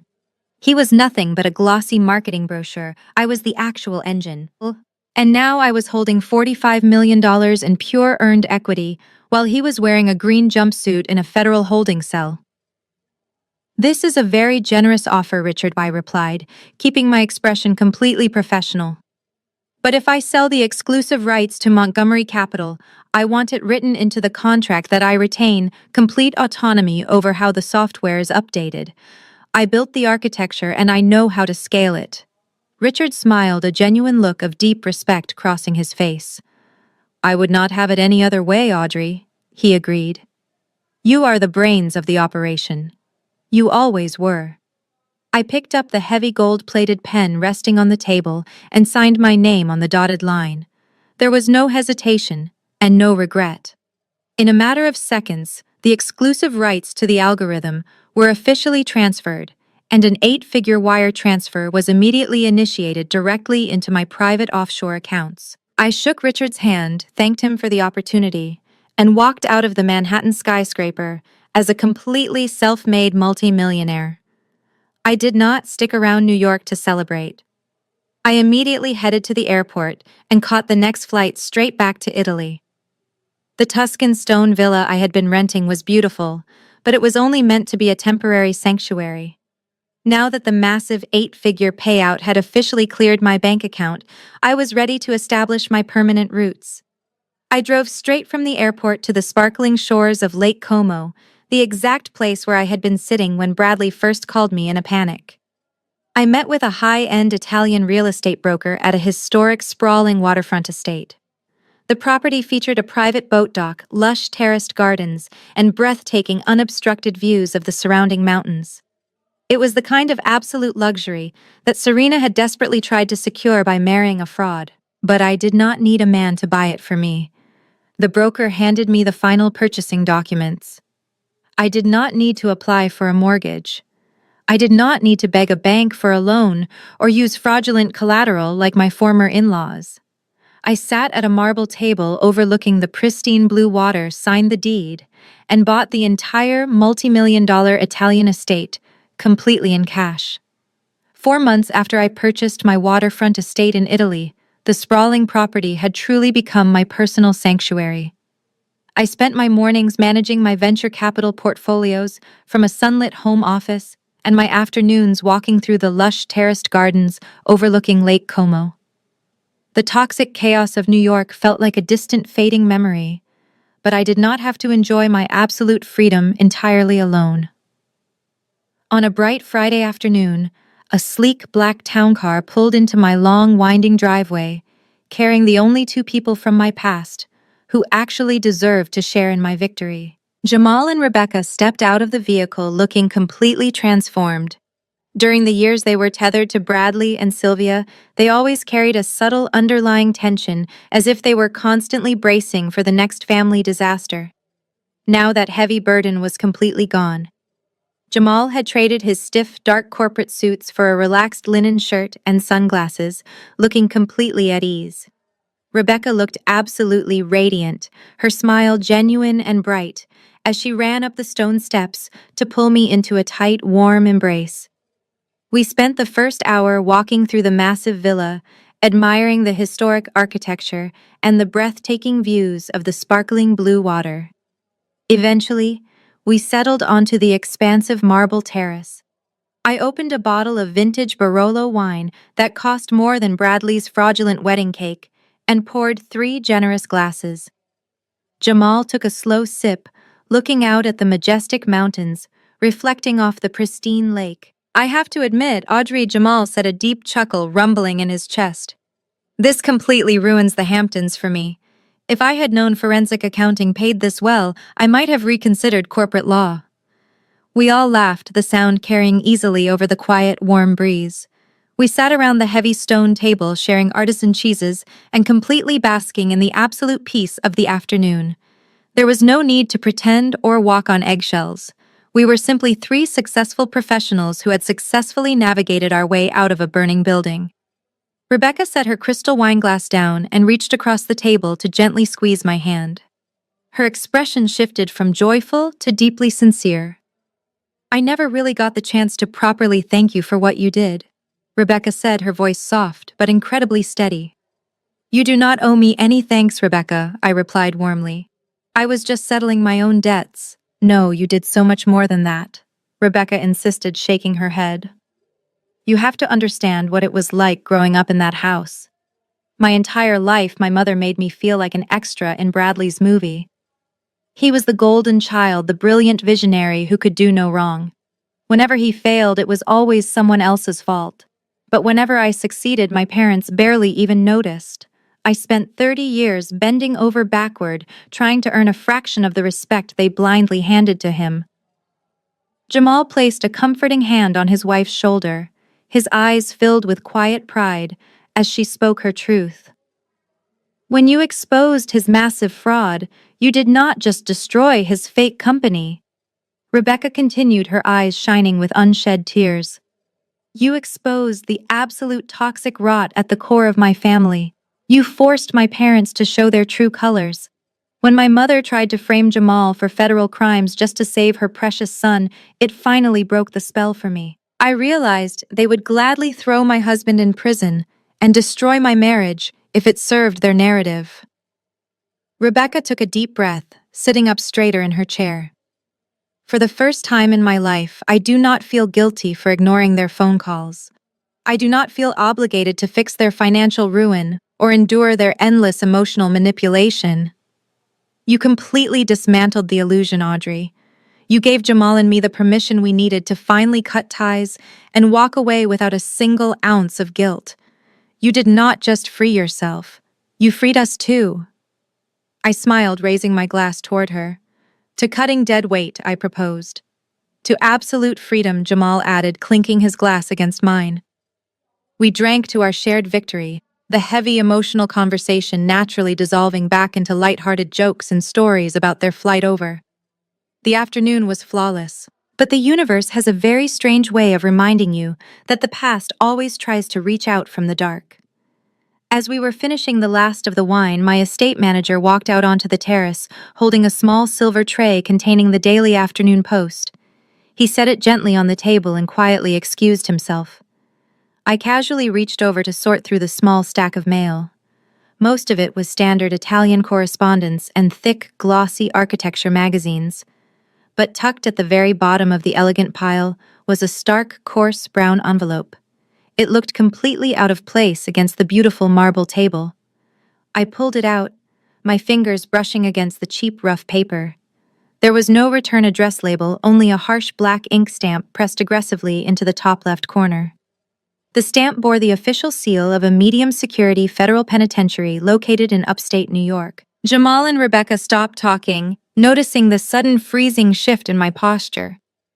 Right in the center of the envelope, written in the frantic, messy handwriting I had spent 11 years trying to decipher, was my name. It was a letter from Bradley. The air on the marble terrace suddenly felt completely still. Jamal lowered his crystal wineglass slowly, his dark eyes locked onto the harsh brown envelope resting in my hand. Rebecca shifted uncomfortably in her chair, the joyful, relaxed energy of our Italian afternoon evaporating in an absolute instant. The thick, coarse paper felt like a physical intrusion of dirt into my pristine new world. It was a letter from a federal inmate, specifically the exact man we had just spent the last 2 hours celebrating our permanent freedom from. I held the cheap envelope up to the warm afternoon sunlight. It was incredibly heavy, bulging slightly at the seams. Knowing Bradley, there were easily 10 to 15 tightly written pages crammed inside. For 11 years, I knew his exact patterns of communication. Whenever he was caught in a massive lie or backed into a corner, he never just gave a simple, honest apology. He deployed overwhelming volume. He truly believed that if he wrote enough words, spun enough elaborate excuses, and cried enough tears onto the paper, he could exhaust his audience into feeling sorry for him. I ran my thumb over the federal ink stamp. Inside this envelope was undoubtedly a masterpiece of narcissistic manipulation. There would be paragraphs detailing the harsh, miserable conditions of his concrete prison cell, specifically designed to make me feel incredibly guilty for sitting on a multi-million-dollar waterfront estate. There would be long, sprawling sentences blaming his mother for raising him with impossible expectations. He would probably claim that Serena had actively brainwashed him into stealing the money, and he would swear that losing me was the only true regret of his entirely fraudulent life. Rebecca leaned forward, her brow furrowed with genuine concern. "Are you going to open it?" she asked softly. Her voice carried the faint lingering trauma of a sister who had spent her entire life being emotionally manipulated by his endless words. Jamal sat perfectly still, ready to support whatever decision I made, but I could see the protective tension tightening his jaw. A year ago, the old Audrey would have torn that envelope open the second it arrived. I would have excused myself from the table, locked myself in the master bathroom, and read every single line until my eyes burned. I would have aggressively analyzed his grammar, searching for hidden meanings and looking for any tiny sign of genuine remorse. I would have let his toxic narrative completely invade my brain, giving him the absolute power to ruin my perfect day. I would have spent hours drafting a brilliant, cutting response in my head just to prove to him that I was smarter and stronger. But standing there holding the physical manifestation of his absolute desperation, I felt something entirely different. I did not feel angry. I did not feel a sudden rush of vindictive triumph. I felt absolutely nothing. I realized in that exact moment that hate is not the opposite of love. Hate requires passion. Hate requires you to expend your own valuable emotional energy focusing on someone else. The true opposite of love is absolute unbothered apathy. Bradley was sitting in a tiny cell thousands of miles away, desperately hoping that his words still held some kind of emotional power over me. He wanted me to read his excuses because being hated by me was still vastly better than being completely forgotten by me. Reading that letter would only validate his delusion that we were still connected. "I am not going to open it," I told Rebecca, a calm, genuine smile returning to my face. His words simply do not matter anymore. The sun was beginning to dip below the mountain peaks, casting a cool evening shadow across the terrace. I suggested we move our conversation inside the villa. Jamal grabbed the expensive bottle of Barolo, and we walked through the massive glass doors into the main living room. My estate manager had already lit a roaring fire in the grand stone fireplace to ward off the evening chill. The bright flames crackled loudly, throwing warm golden light across the expensive hardwood floors. I walked directly toward the massive stone hearth. I did not pause to weigh my options. I did not wonder if there was some crucial legal confession hidden in the pages. I did not care. I simply pulled my arm back and tossed the thick, unopened brown envelope directly into the center of the roaring fire. Jamal and Rebecca stood quietly by the leather sofa, watching as the bright orange flames immediately curled around the cheap federal paper. The edges blackened and curled instantly, the government ink stamp melting away in seconds.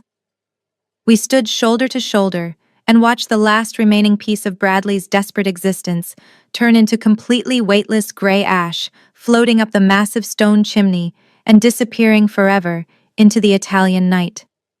The morning after Bradley's letter turned to ash in my fireplace, I woke up long before the sun rose over the Italian mountains. The house was entirely quiet. Jamal and Rebecca were still fast asleep in one of the guest wings, enjoying the kind of deep, uninterrupted rest that only comes when you are no longer weighed down by toxic family obligations. I poured myself a single cup of black coffee, unlocked the heavy glass doors of the terrace, and walked outside into the cool, crisp dawn. Beyond the manicured gardens, my property sloped downward into a massive, sprawling private vineyard. The neat, endless rows of green vines stretched out as far as the eye could see, disappearing into the morning mist rising off Lake Como. I stepped off the stone patio and began walking slowly down the dirt path, the rich earth crunching softly beneath my leather boots. As I walked through the quiet vineyard, running my fingers lightly over the dew-covered leaves, I found myself reflecting on the incredible, chaotic journey of the last few months.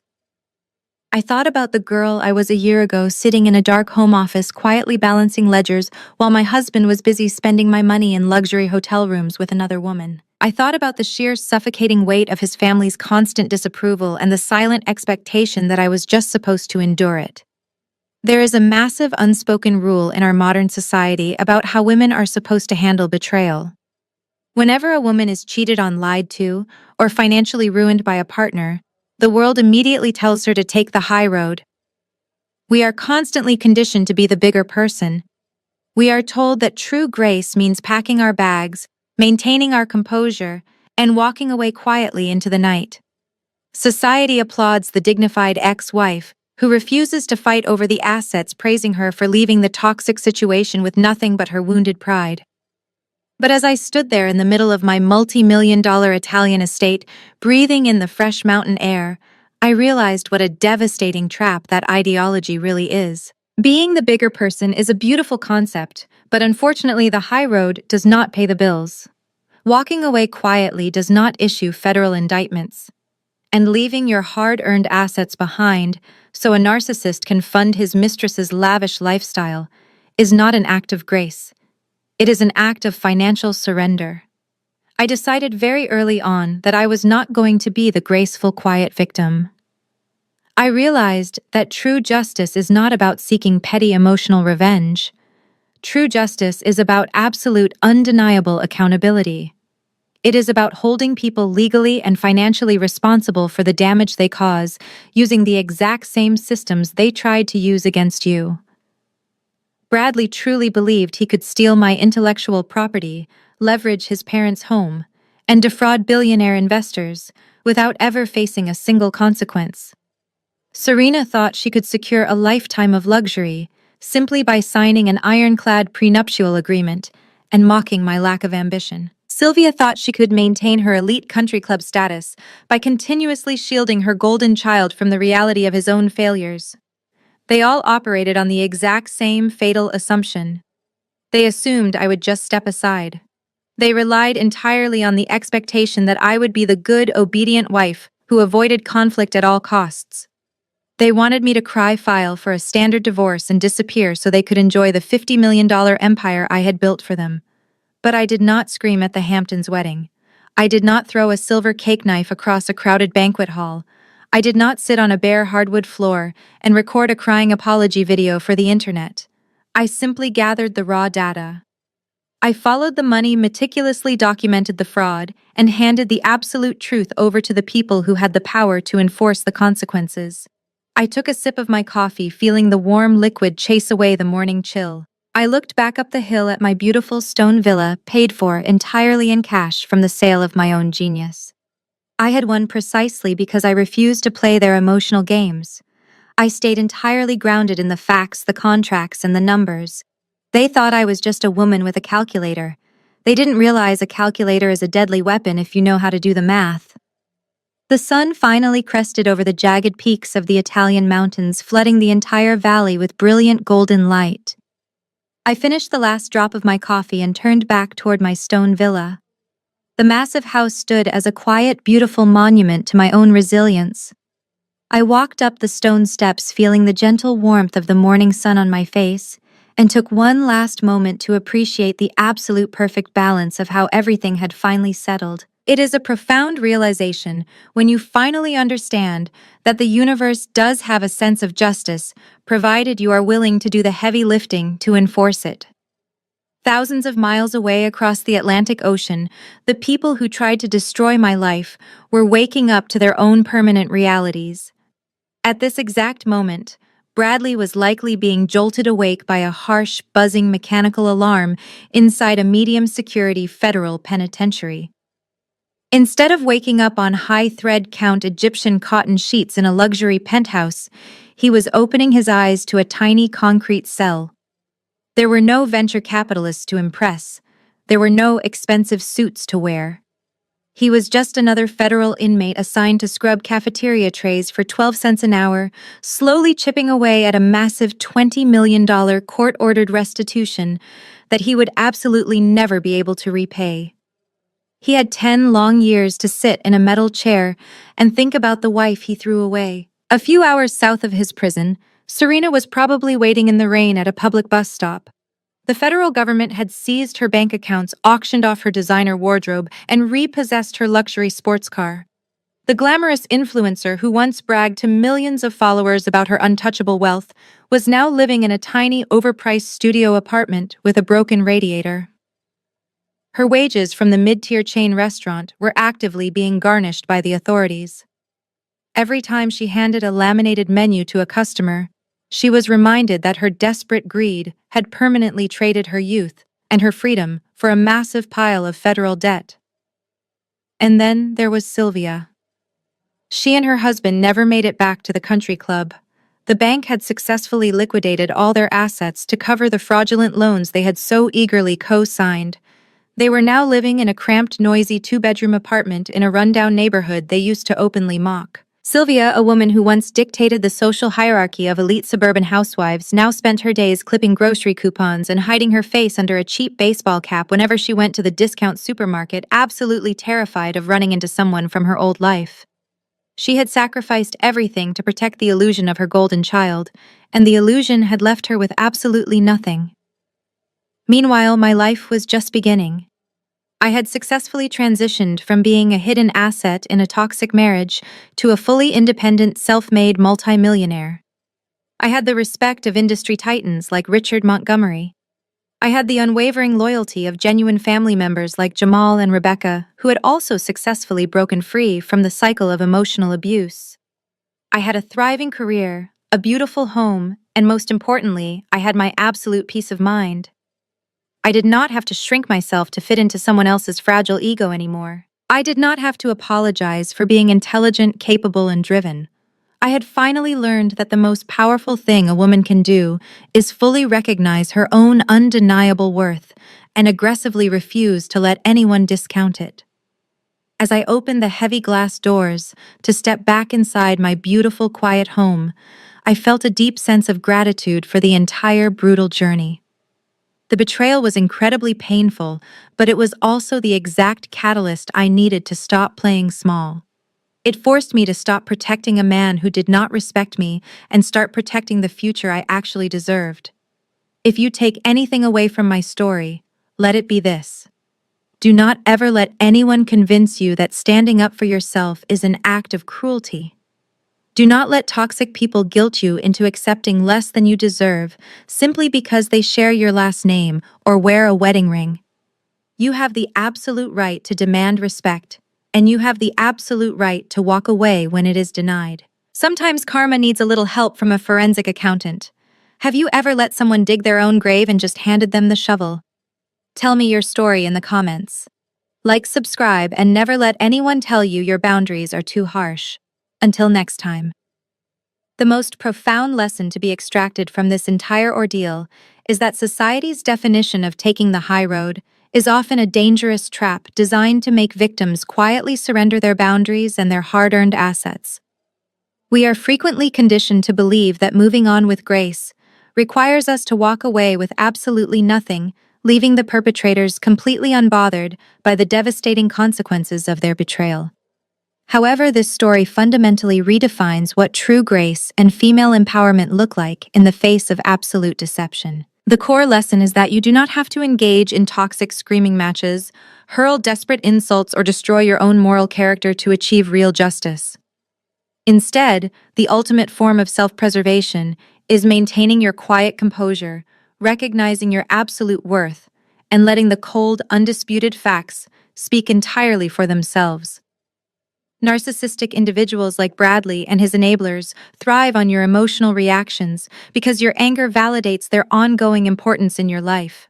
By choosing absolute, unbothered apathy over vindictive rage, you completely strip them of their power. Furthermore, this narrative underscores the critical, undeniable importance of financial independence and meticulous self-protection.